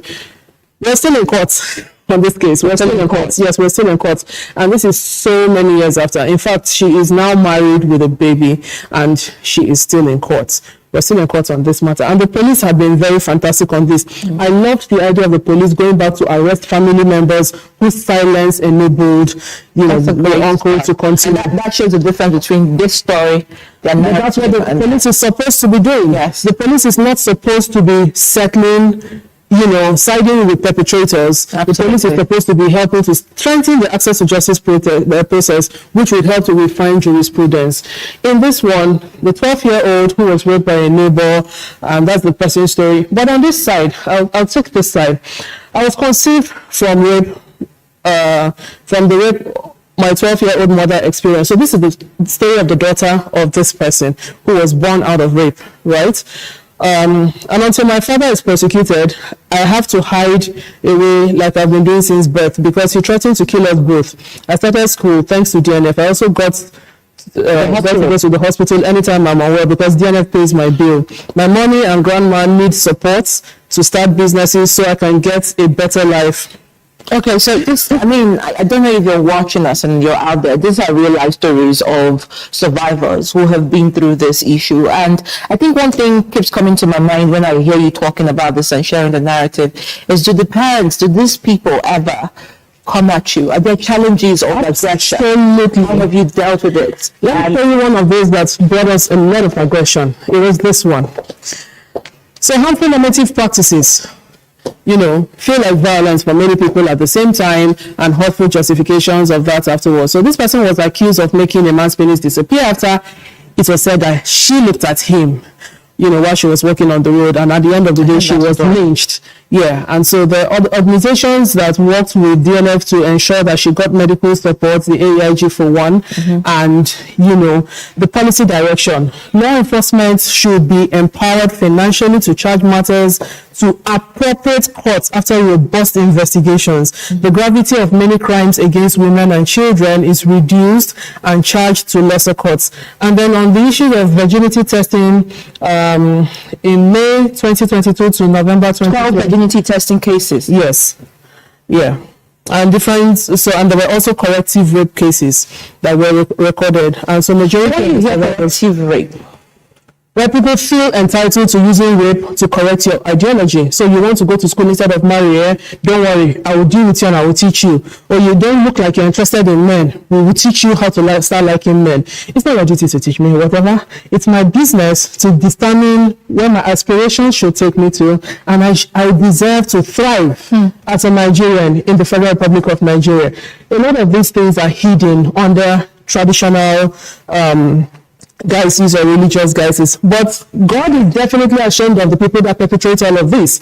So as a leader of faith or a leader of culture, it behoves on us to use our voices to ensure that we protect the vulnerable. Who are the vulnerable? We've seen women, we've seen young girls. They're also boys. When it happens to boys, the facilities that exist exist to take care of rape victims. And who should a rape victim be? It should be a man or a woman. It should be a girl or a woman, not a boy. So when it happens to boys, where do we take boys to? Mechanic workshop? So these are pictorial realities that remind us of the fact that, I could be the owner of those legs. It could be you that's the owner of those legs. The setting of this picture shows two females that are in comfy clothing at home that trust each other. So the misinformed or disinformed family member of yours could be a risk to you. And that's why the National Orientation Agency, everybody needs to put their hands on deck to popularize the provisions of the legal provisions that we have, the different laws across board. And fantastic platforms like yours should please continue doing the good work, because a lot of people have just gotten a crash course using the masterclass, and the masterclass it is. I think for me, thank you so much for doing this. I think Nigeria will not thank you enough. Humanity is not able to thank you enough, Dorothy. This is quite intense, and the level of social psychological work that goes into it, the mental health ability that you require to be able to keep at par with these kinds of intervention, one can only imagine. So we can only say thank you. But going forward, I think that the message from me, especially to institutions of government, whether it is the legislature or if it is the Nigerian police or NAPTIP, is that the job of institution is not to be judged. You are not a judge and jury in a matter. You are to be the first front line of help, intervention for these persons. And the beauty of it all is that at the end of it, justice is served and the perpetrators are put behind bars. Just imagine that story coming from Niger State and from Edo State. It is bizarre to severely abuse your own child, even if it is not yours, for a minor to experience that, not once, not twice, not thrice, but severely for years and years till they become adult. So I think the federal government does have an emergency on its hands. Absolutely. And our state governments too. State governments as well. So our call with this advocacy is that we need more people to see something, say something, and definitely do something. Absolutely. Well, that brings us to the end of today's show. Thank you so much. And you've seen, we got into our own live gallery here on AIT. We tried to make the most of it, but I'm sure that this was quite revealing for a lot of people. A little traumatic, I'm sure, but these are real life stories. We didn't mean to hurt or bring such sensitive issues to your cases, but you needed to see this real time. So till we see you again next week. Thank you so much, Dorothy. Thank you. Thank you for having me. Thank you. Thank you for having me. Yeah. And my name is Adora Sydney Jag, and keep watching AIT, but most importantly, if you see something, please say something. Keep saying it so someone hears it, and then do something. Goodbye. The nations all around the world, we need to be free. No one stay behind, but stay true equality. So sing a song.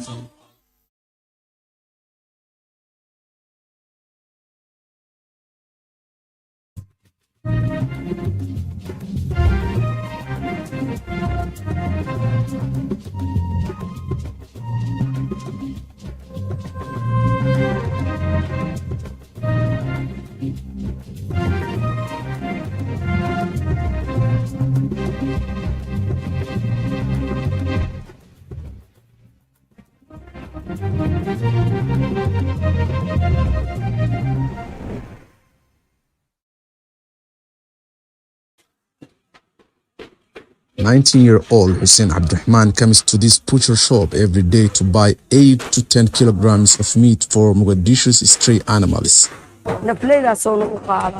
He is such a kind person. It's wonderful to show compassion and kindness to those who cannot afford it.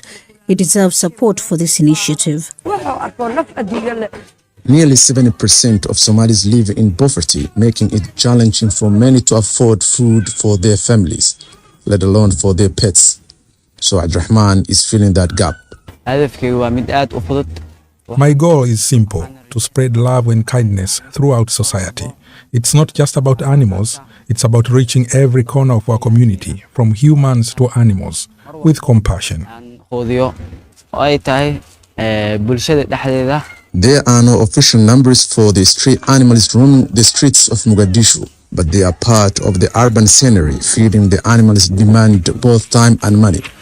Abdurrahman, who works at a commodity shop, dedicates a significant portion of his modest income to this cause.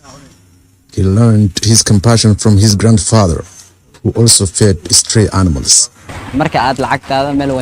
When you spend your money on good things, surely you will get back more, and your good deeds are already recorded by the angels. Each day, Abdurrahman feeds 20 dogs and 30 cats along with some birds. The animals recognize him and rush to him. And every day he has a crowd of human admirers. If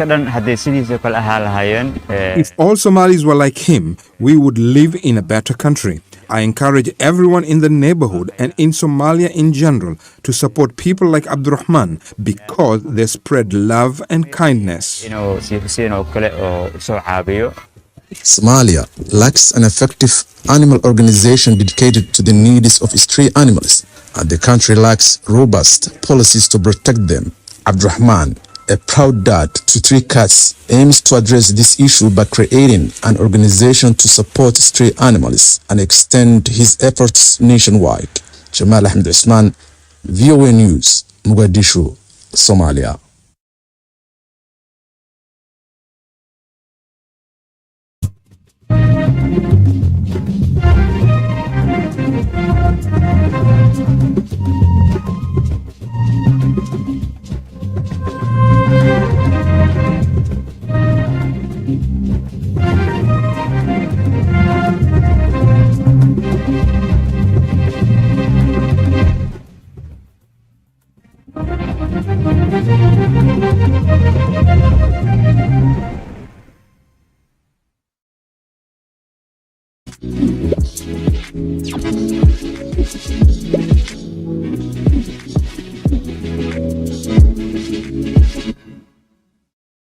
Hello and welcome to this new edition of Initiative Africa, the program that shines a spotlight on the women, men and projects shaping the continent's future. Today we focus on financial inclusion, and with our guest we dive into a system many of us know very well, tontines. Traditional savings groups deeply rooted across Africa. But first, here are the headlines of this edition.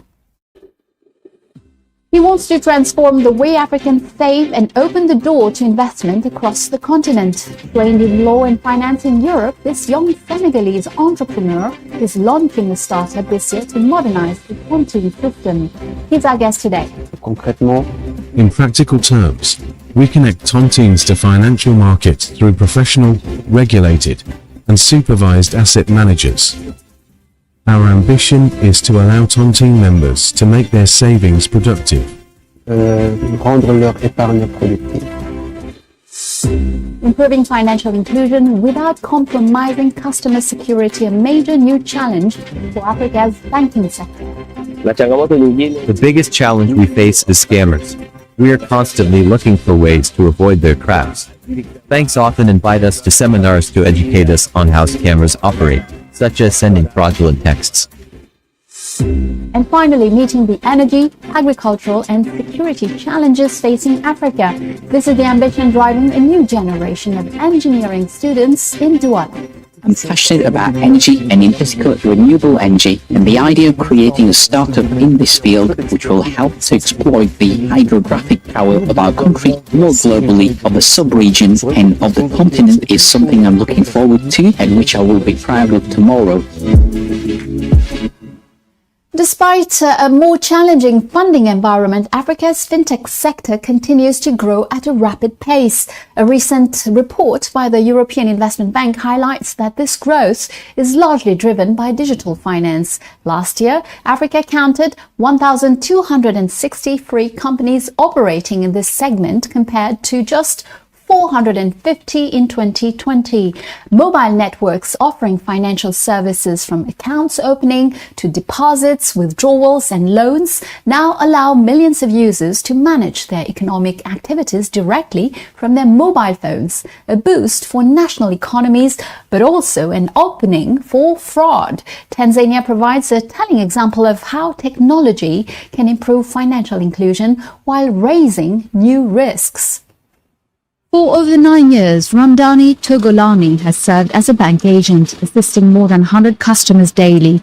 He highlights how bank agencies have made it easier for people to access their money regardless of location. The majority of our clients are government and private sector officials who receive their monthly payments between the 20th and 10th of each month. Business people, however, use our services daily. As a result, bank agency operations are especially busy during this period. Togolani views financial inclusion as a gateway to employment opportunities, noting that many young people have found jobs in the financial sector. However, he acknowledges the persistent issue of fraud. The biggest challenge we face is scammers. We are constantly looking for ways to avoid their traps. Banks often invite us to seminars to educate us on how scammers operate, such as sending fraudulent texts. Even the police send us alerts to keep us informed. For customers like Tobias Musalu, bank agency services offer a sense of security. Before using these services, he stored his money at home in a small box where it was vulnerable. I prefer using bank agents because my money always enters through banks. So if I have my bank account, it has been easy for withdraw my money anywhere. When I see the agencies, I use them to have my money in my hands mostly. That's why I prefer to use bank agents. In contrast, Ms. Thekela Richard, a tailor for over 5 years, finds mobile money services more convenient because of their accessibility. Since 5 years ago, when I started my business, I've been using mobile phone transaction services because it is efficient and convenient for me. It's easy because the services are near wherever I am. I can get the services, and when you're dealing with money, you really need to have a proper way of storing the money and the proper way to actually do transaction formally for reference. So having my money stored within my home or my business place was risky because it's easy if anything happens like robbery or any other issue that may lead for me to lose my money. It's hard for me to track or to get a reference or to be able to get it back quickly.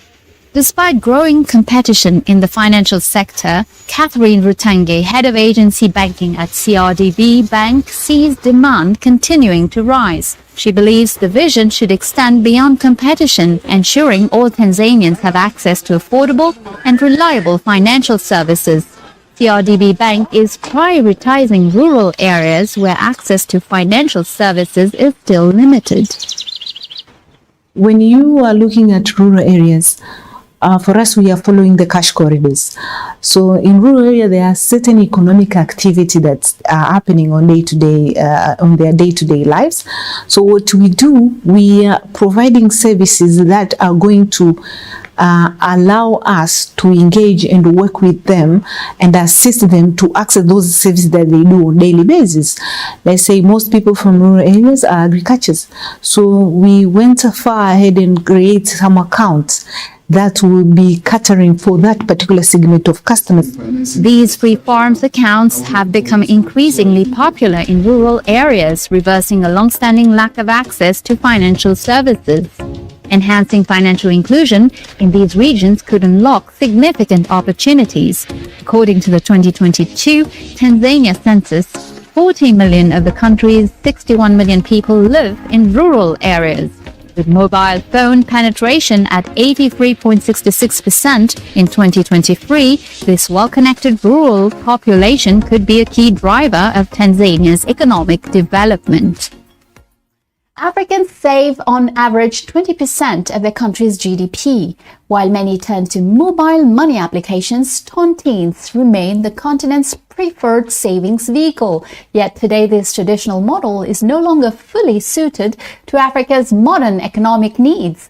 To discuss this transformation, we met financial expert Emmanuel Turpin, who is launching the Tonti Capital platform this year. He explained to Laurent Soustras how he plans to mobilize African savings and turn them into a powerful lever for development.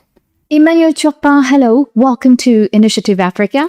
Bonjour. Can you introduce Tonti Capital? Tonti Capital is a secure digital platform designed to transform tontines into collective investment vehicles. En véhicule d'investissement collectif. Donc concrètement, in practical terms, we connect tontines to financial markets through professional, regulated, and supervised asset managers. Our ambition is to allow tontine members to make their savings productive. Rendre leur épargne productive. There's the word tontine in Tonti Capital. Tout à fait. Can you remind us of the origin of tontines in Africa? Are they found across the entire continent? Relativement, oui. Relatively, yes. It is difficult to assign a precise origin to tontines, even though authorship is often attributed to Lorenzo Tonti in the 17th century. But clearly, tontines existed long before him. Let me give you a simple example. In villages in the past, after harvest season, families would set aside part of their crops in a shared granary. This was to prepare for hard times, such as drought, and also to help families who had poorer harvests. That is already a form of tontine. In reality, the tontine was not created out of nowhere. It appears wherever solidarity becomes necessary, wherever banks are absent, whenever communities organize collectively to solve problems. So giving an exact origin date is very difficult. What is certain is that it is an ancient mechanism that has endured over time and taken different forms across generations. Are there regional differences? Tout à fait, parce que Absolutely. There are several types of tontines. The most common today is the rotating tontine. But there are tontines used to finance events, equipment, or specific projects. Some compensate their managers, others are free. Some operate with interest, others without. The configurations vary widely depending on the society. There are many different forms. Originally, tontines were based on community solidarity. Later, they evolved into money tontines, a kind of rotating saving scheme, as you mentioned. What are the advantages and limitations? Alors, l'avantage d'une tontine, c'est déjà l'accès. The main advantage is immediate access to liquidity. By participating, you commit to receiving a fixed amount at a specific time. It is something you plan in advance. It helps solve short-term needs. Vous avez préparé. L'avantage, c'est de pouvoir. The tontine operates like a social algorithm. It is based on trust, reputation, dignity, and even shame if someone fails to pay. There may now be legal recourse in some cases, but because the mechanism is informal, unwritten, and untraceable, it creates legal uncertainty. That leads to the disadvantages.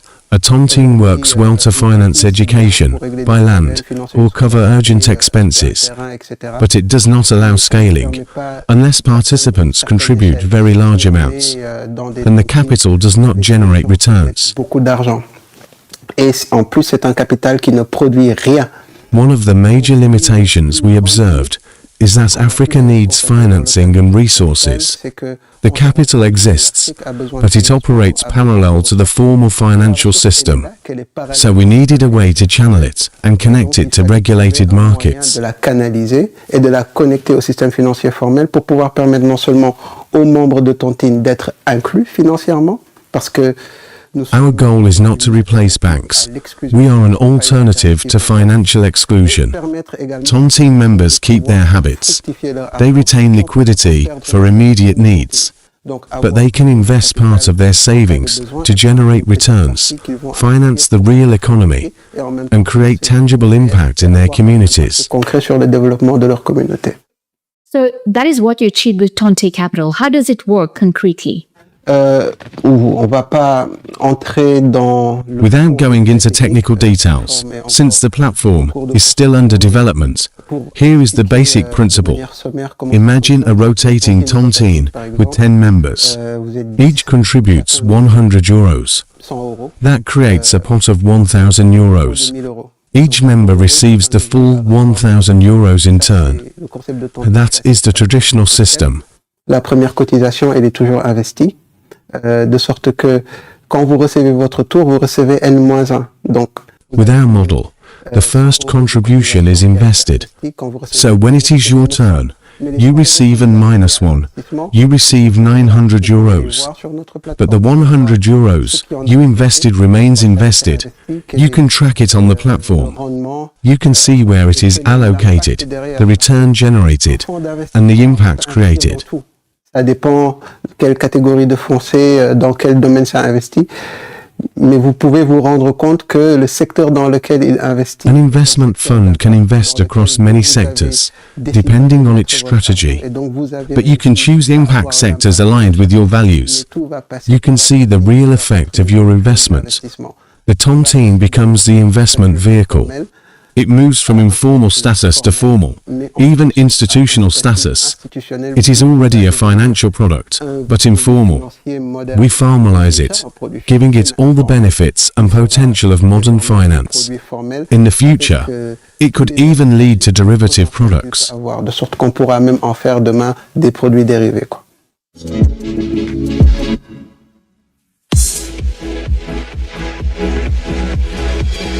Are you seeking to boost your business in Africa and Europe?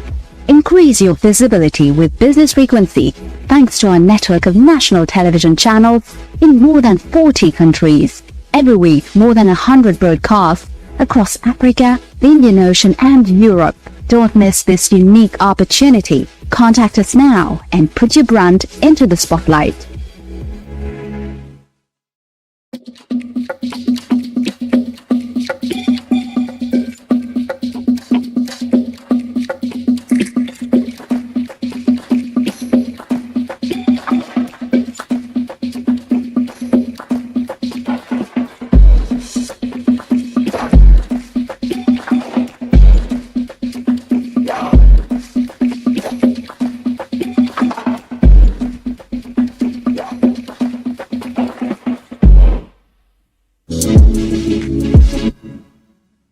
Welcome to the second part of our program.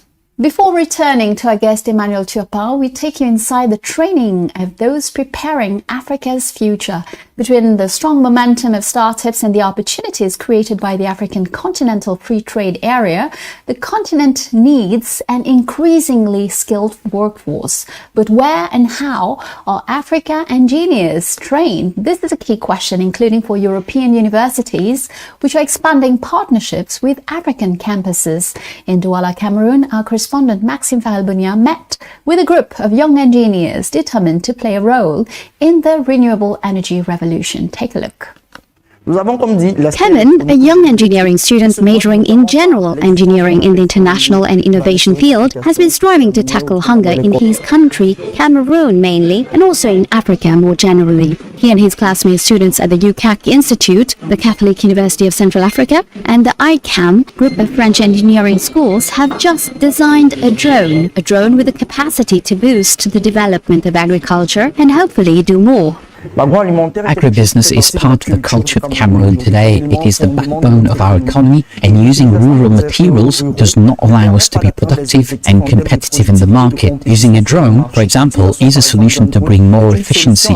We also thought that the drone would be suitable for taking pictures in different situations in case of disasters or other problems. You know, a piece of equipment that can go where a man cannot and provide us a global picture of the situation.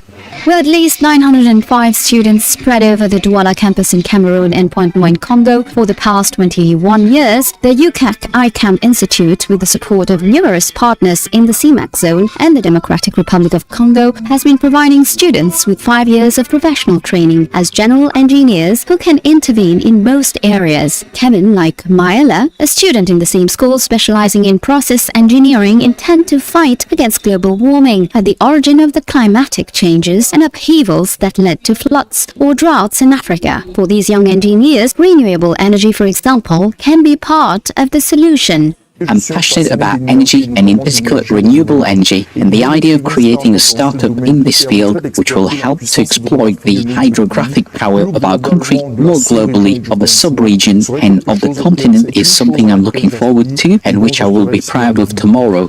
The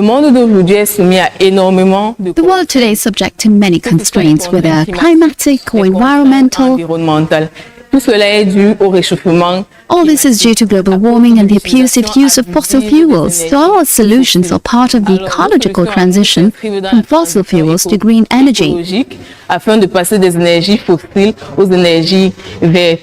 Why do we do this? To reduce our environmental impact, to reduce our CO2 production, to limit the greenhouse effect, and to be part of a sustainable development framework. Brian is another young engineer with big ambitions who works on cybersecurity. He plans to work on protecting data and information vital to protect the country's security. It is a question, especially in African context, of being able to secure our information here and not just exporting it abroad to secure it.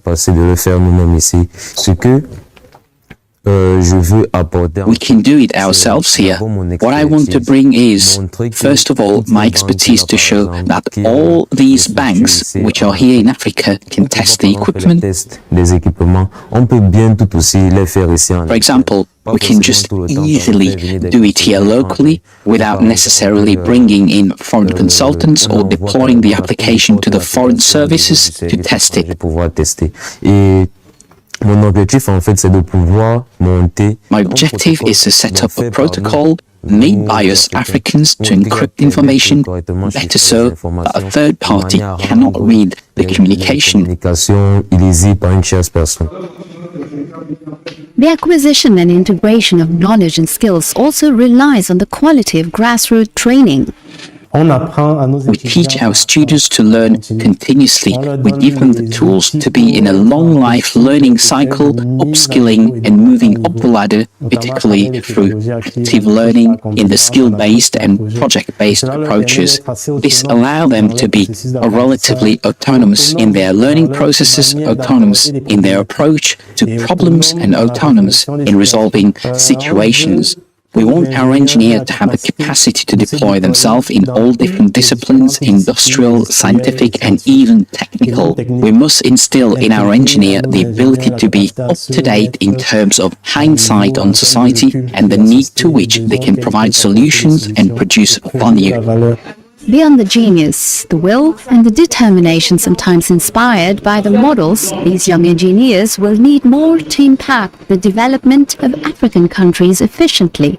The different political systems should be designed in such a way as to allow young people like us to become entrepreneurs. But we also need the confidence of the various financiers and banks to access adequate funding and confidence to promote our abilities, because among ourselves we know that we are competent and capable of doing and making Africa proud. But for that to happen, we need to be given the means, we need to be given the opportunity, and we need to be trusted. 90% of the young engineers trained at this school are successfully integrated into the professional world. The UCAC ICAM Institute does not content itself with only growing its African Leadership Factory, but also offers non-compulsory exchange semesters from the 4th year onwards in the ICAM France sites or their partner universities worldwide. These young engineers generally work in their home countries. Some of them continue with a specialized master's or MBA to develop a specific skill abroad before returning home, while a small number prefer to start their professional career internationally.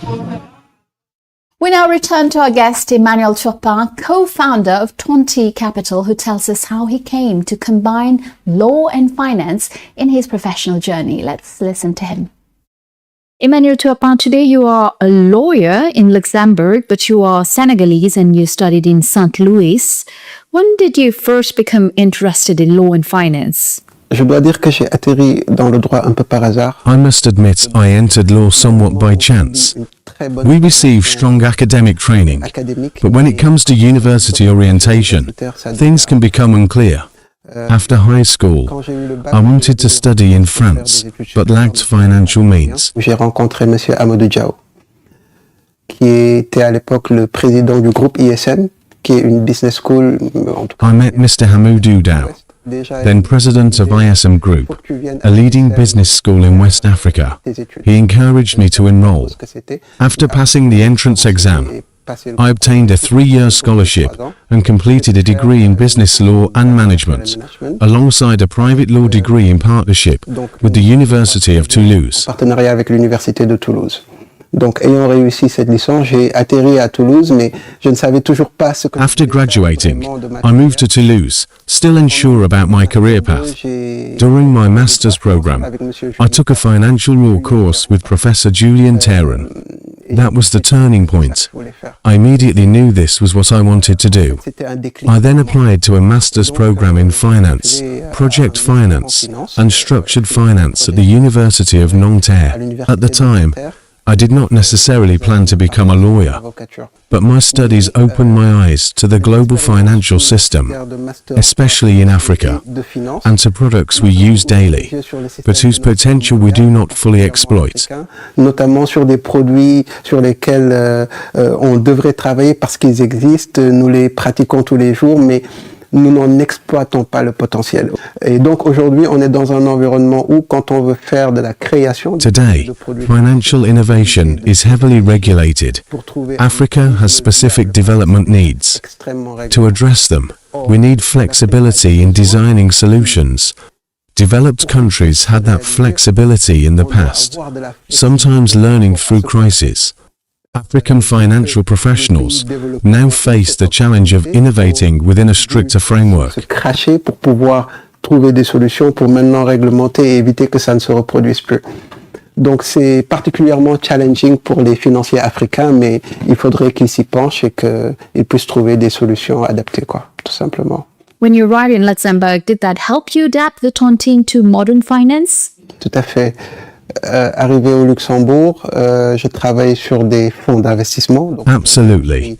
In Luxembourg, I work on investment funds. I specialize in funds designed for retail investors, ordinary individuals, not large institutions. Personnes comme vous et moi, des particuliers.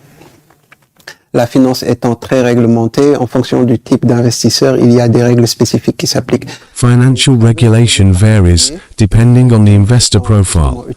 Working with retail structures created natural bridges with tontines, since they are also used by individuals.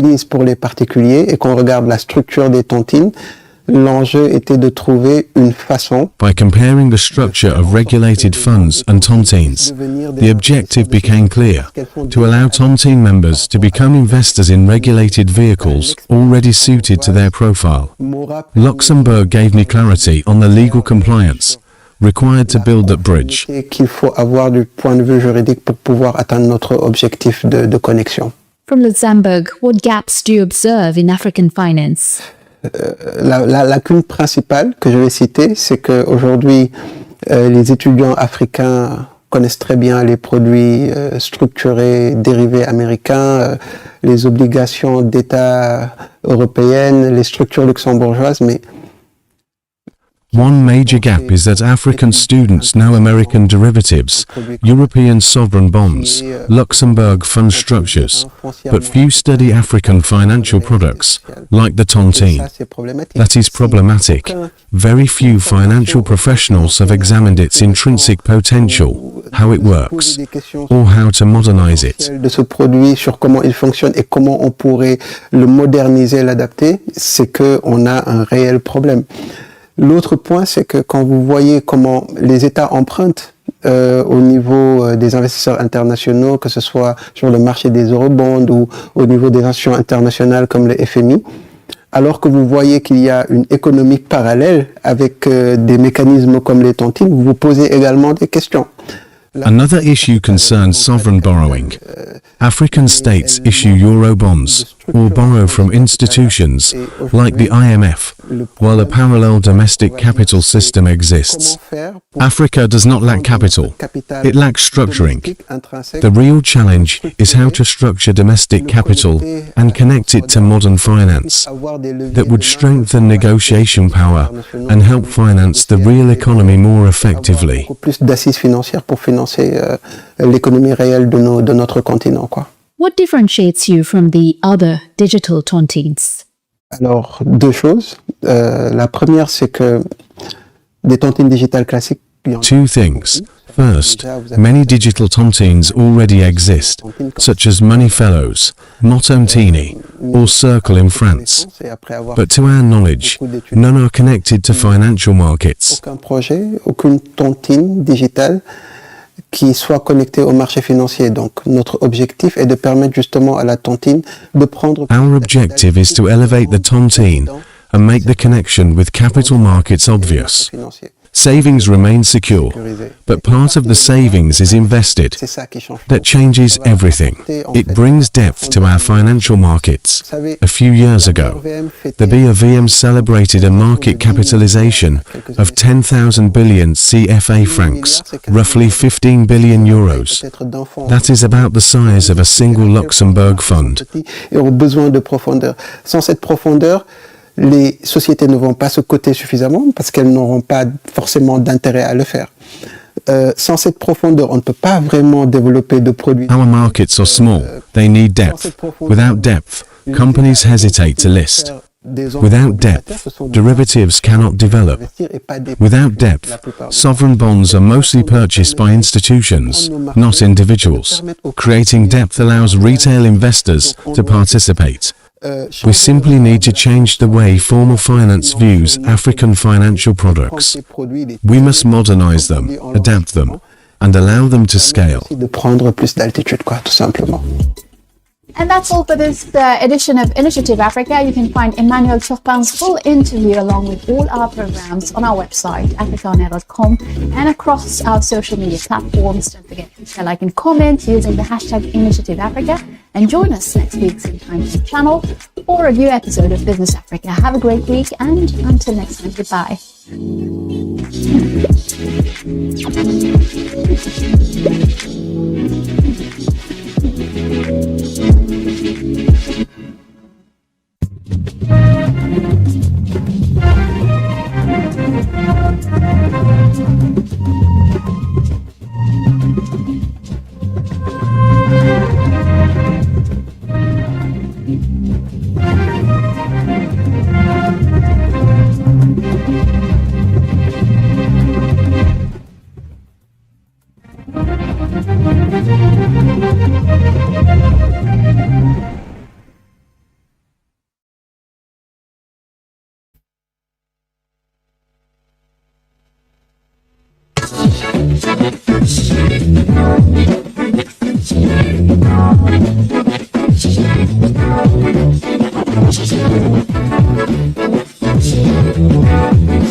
Hello and thanks for staying with us. Welcome to Political Platform on Repa Radio and Africa Independent Television, AIT. My name is Amici Anakwe. Now, today marks the commencement of campaigns for presidential and National Assembly elections The election itself will take place on Saturday, January 16, 2027. Now, the campaigns will end on midnight of Thursday, January 14, 2027. But just before the commencement of the campaigns, presidential candidates and national chairmen of political parties that will be part of the election signed the first National Peace Accord in Abuja. The first one will envisage another one later.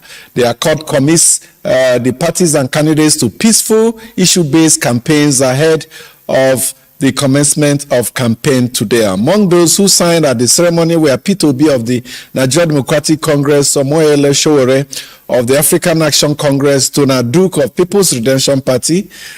The accord commits the candidates and their supporters to rejecting violence, hate speech, misinformation, personal attacks, and other actions capable of undermining the electoral process. We'll be joined by Dr. Hashim Salahuddin, Director of Programs Claim Foundation. He will provide perspectives on the essence of Peace Pact signing as campaigns for the election commences. But before him, we'll welcome the issue that are also on the front burner. We examine the Federal Competition and Consumer Protection Commission, FCCPC, action which has commenced investigations into possible price manipulation and anti-competitive practices in Nigeria's cement industry amid concerns over the sharp increase in the prices of cement. Now, the investigation by the FCCPC follows widespread complaints that cement prices have remained unusually high despite Nigeria's substantial limestone deposits,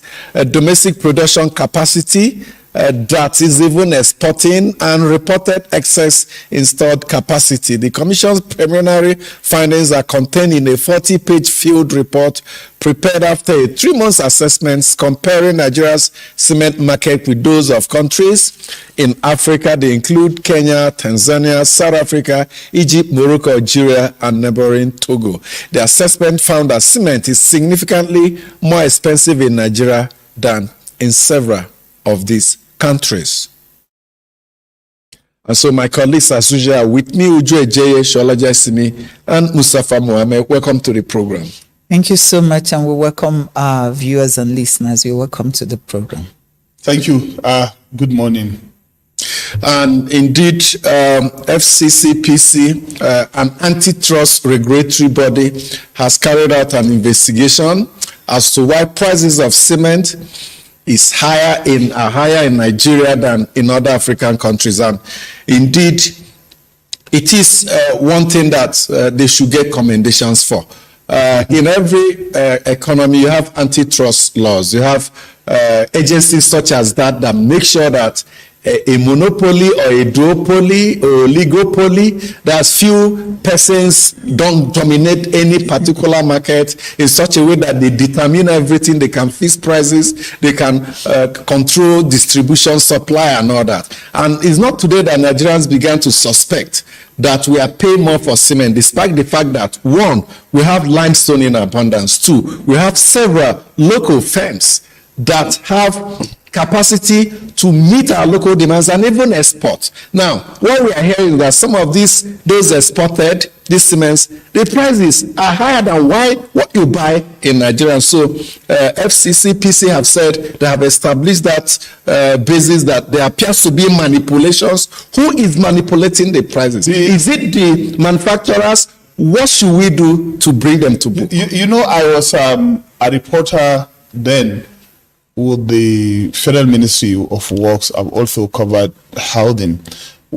When this government came to power, I mean President Bola Ahmed Tinubu, the current Minister of Works, David Umahi, invited cement manufacturers. You're talking about MD of Dangote Cement was there, people from Boa, Lafarge, and others all came, and they gave assurances. But I'm telling you, from the findings behind the door, the cost of gas, natural gas they are using, one of the companies disclosed to me privately that before, what they spend in purchasing natural gas for powering their companies is about 3 billion. monthly. Monthly. Monthly. Eventually, it became like 30 billion monthly. And beyond that, they no longer have access to coal. License to large sites where coal were mined were given during Buhari to foreigners. If they need this large quantity of coal, they have to buy from foreigners who, first of all, mine coal here, like in the southeast, Enugu and others. You know, they call Enugu the coal city. Those Europeans will have to export it to Europe and for them to bring it back. Like we talk about Dangote's problem not having access to crude oil when he opened his refinery, which delayed production. Part of the thing maybe the antitrust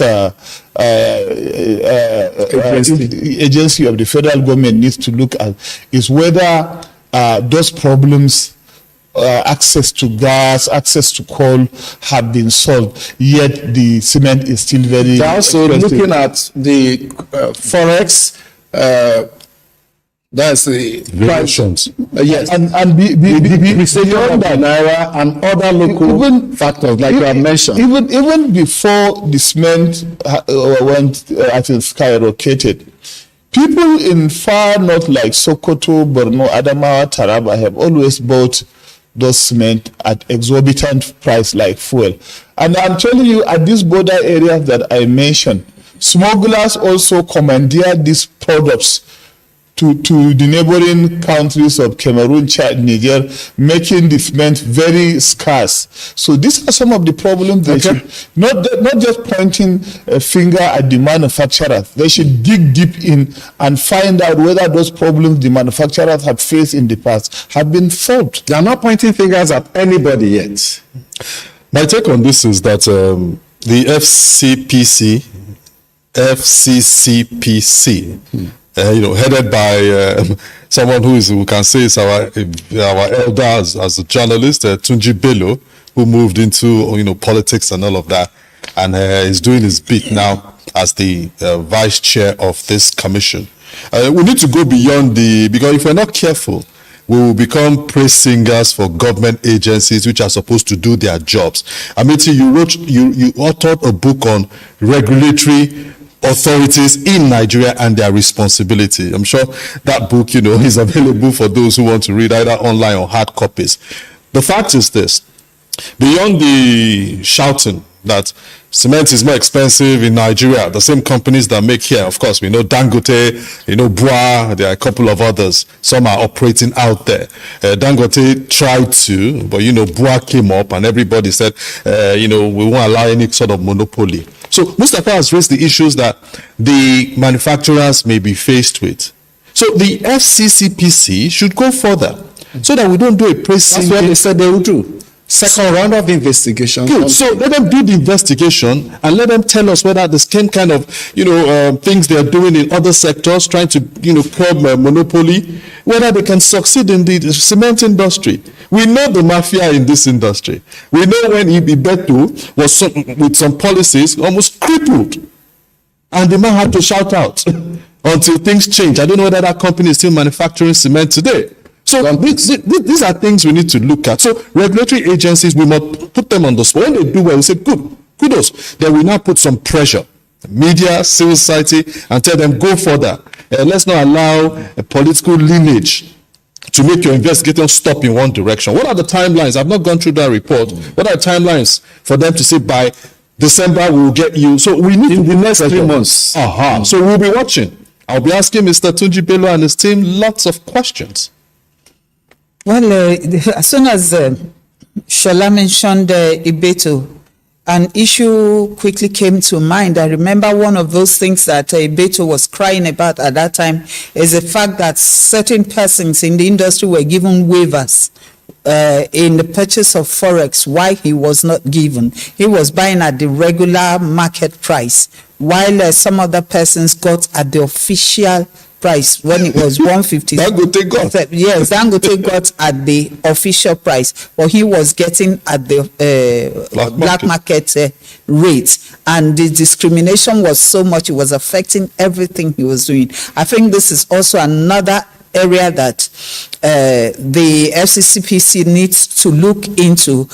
Discriminatory allocations, forex, purchase of forex by industries in this country, and why this has been so, why some people are given waivers and others are not. And in spite of the waivers, we're still buying these things at very huge prices. Some information quickly on that Ibeto issue. That was under Obasanjo administration. The explanation was that... It wasn't under Obasanjo, even after Obasanjo. No, it started from Obasanjo. We covered the public hearing at the National Assembly, so I remember. Yes, it started under Obasanjo. Obasanjo's economic policy was pro-backwards integration. If you're involved in importation of cement, you must demonstrate local capacity to also produce. It was the same thing when they awarded licenses for bringing a bag. Yes, they said you must show intent to. That was, some people will go and grab license to build refinery. They will never build, but they will be enjoying all the privileges involved in bringing in refined products. So for cement, the Obasanjo administration policy was, show us you want to produce locally, then we'll give you that tendency to bring them in bulk, and you can rebuy. So not producing at that time? I can answer that. That's what we need to also look at. And then again, some of the points that Mustafa raised, I mean, Shola has reiterated it. I'm also saying they need to look into all of that. And then another issue of when prices go up in Nigeria, we normally say it's so difficult to bring them down, no matter what, no matter the incentive. Let's also look into all of this.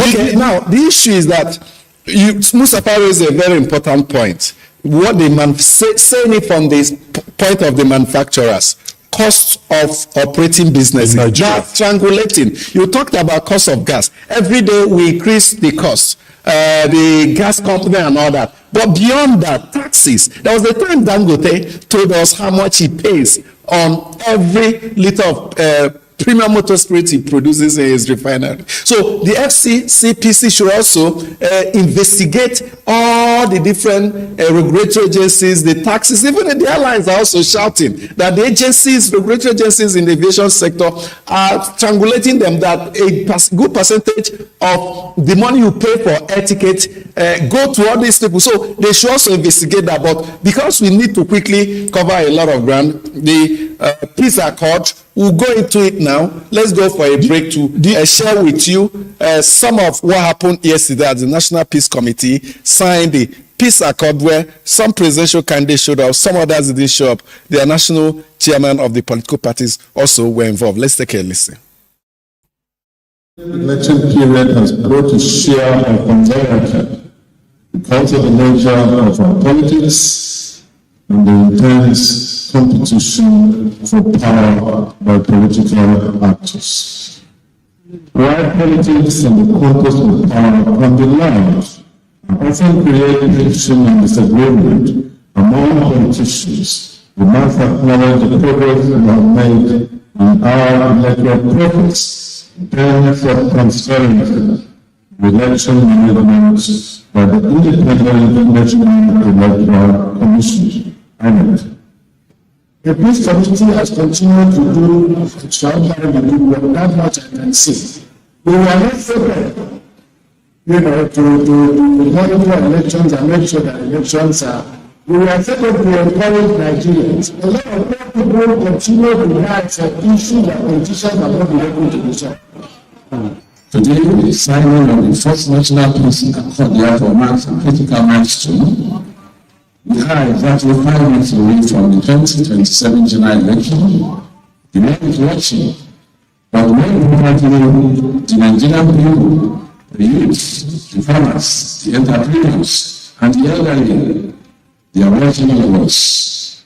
They are not just asking for much. They are simply asking for a process that is credible and a campaign that respects their intelligence. For a political campaign should be a contest of ideas, politics, progress, and concrete visions for the future of our country. It should not be a contest of hatred, intimidation, ethnic polarization, religious divisions of violence.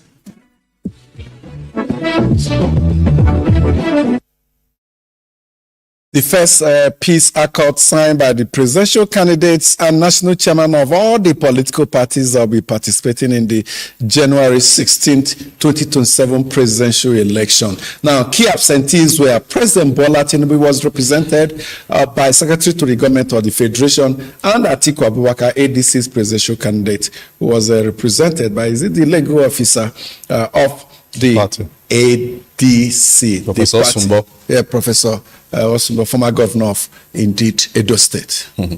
You see, the signing of a treaty is a good thing, but it should go beyond signing of the treaty.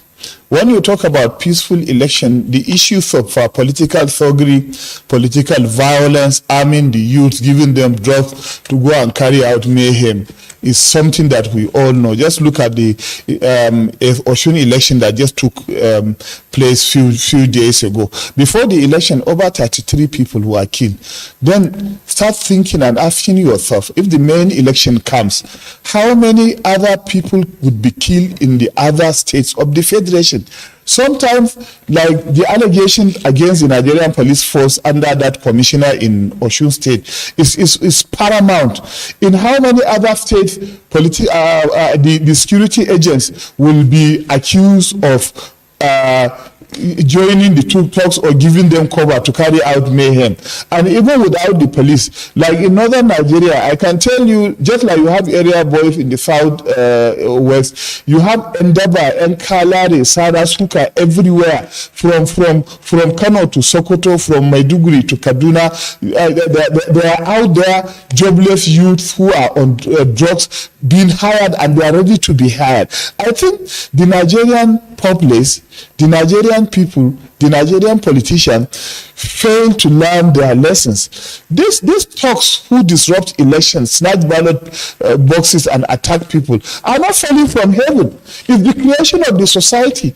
As far as I'm concerned, it's not the signing of this accord that is important. It's the ability of the Nigerian people to tell themselves or to tell ourselves that we don't need a violent election.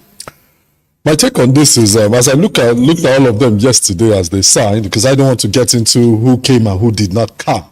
You could be invited somewhere and you could ask someone to represent you. You have that right. And that's what President Bola Tinubu did yesterday. Does it not moderate the importance of that event? There are a series of signing ceremonies. This is the first one. President Tinubu, Atiku Abubakar could be having a cold. I'm not making excuses for them. And they could add, National Legal Advisor of our party, Professor Osumbo, please go there and represent me. So does that mean that they don't rate that peace accord? Like I said, this is the first one. I'm not making excuses. I'm not their spokespersons, either Atiku or Tinubu.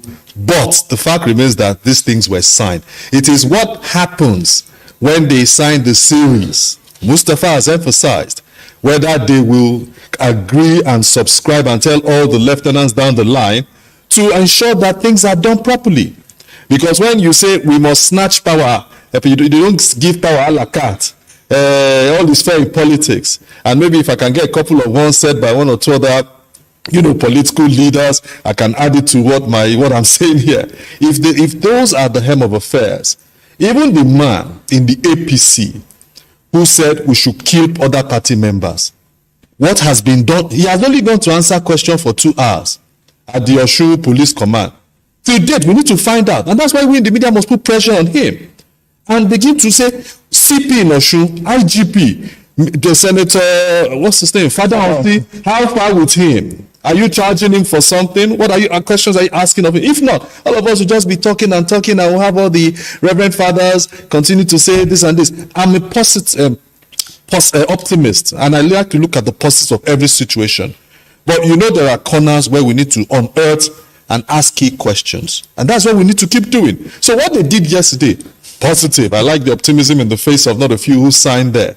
But the big wigs, we need to rein their lieutenants in order. And that's the charge President Goodluck Jonathan gave in his comment yesterday. He charged the same National Peace Committee that look at what happened in Osun when some people, governors stormed Osun. Is this 16 of them? Yes, federal might. Or 17? And Governor Wike was also saying, if President wanted to win Osun, he would have won. So these are comments that all he needs to do is to get me there. I rest my case. You see, all these are ceremonies. I mean, it's a beautiful ceremony. It's good that even, in fact, the intendment is also something very, very good. You want to ensure peaceful polls so that Nigerians will not be intimidated, Nigerians will not be harassed, and all the ills that we have been seeing, all the malfeasance can be contained.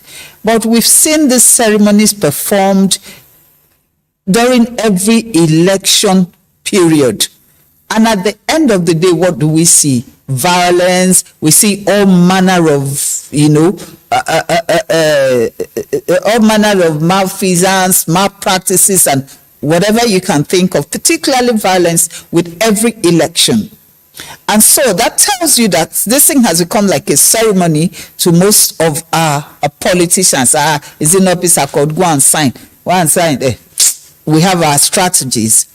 And like Shola said, if a clear deterrent action is not taken with people who have come out openly to incite violence, then we have not got anywhere, because until actions are taken to forestall such behaviors or hate speeches, we will still have some of the problems that we have been dealing with every election period. So yes, it's good to sign peace accord, but what about the conscience of our leaders?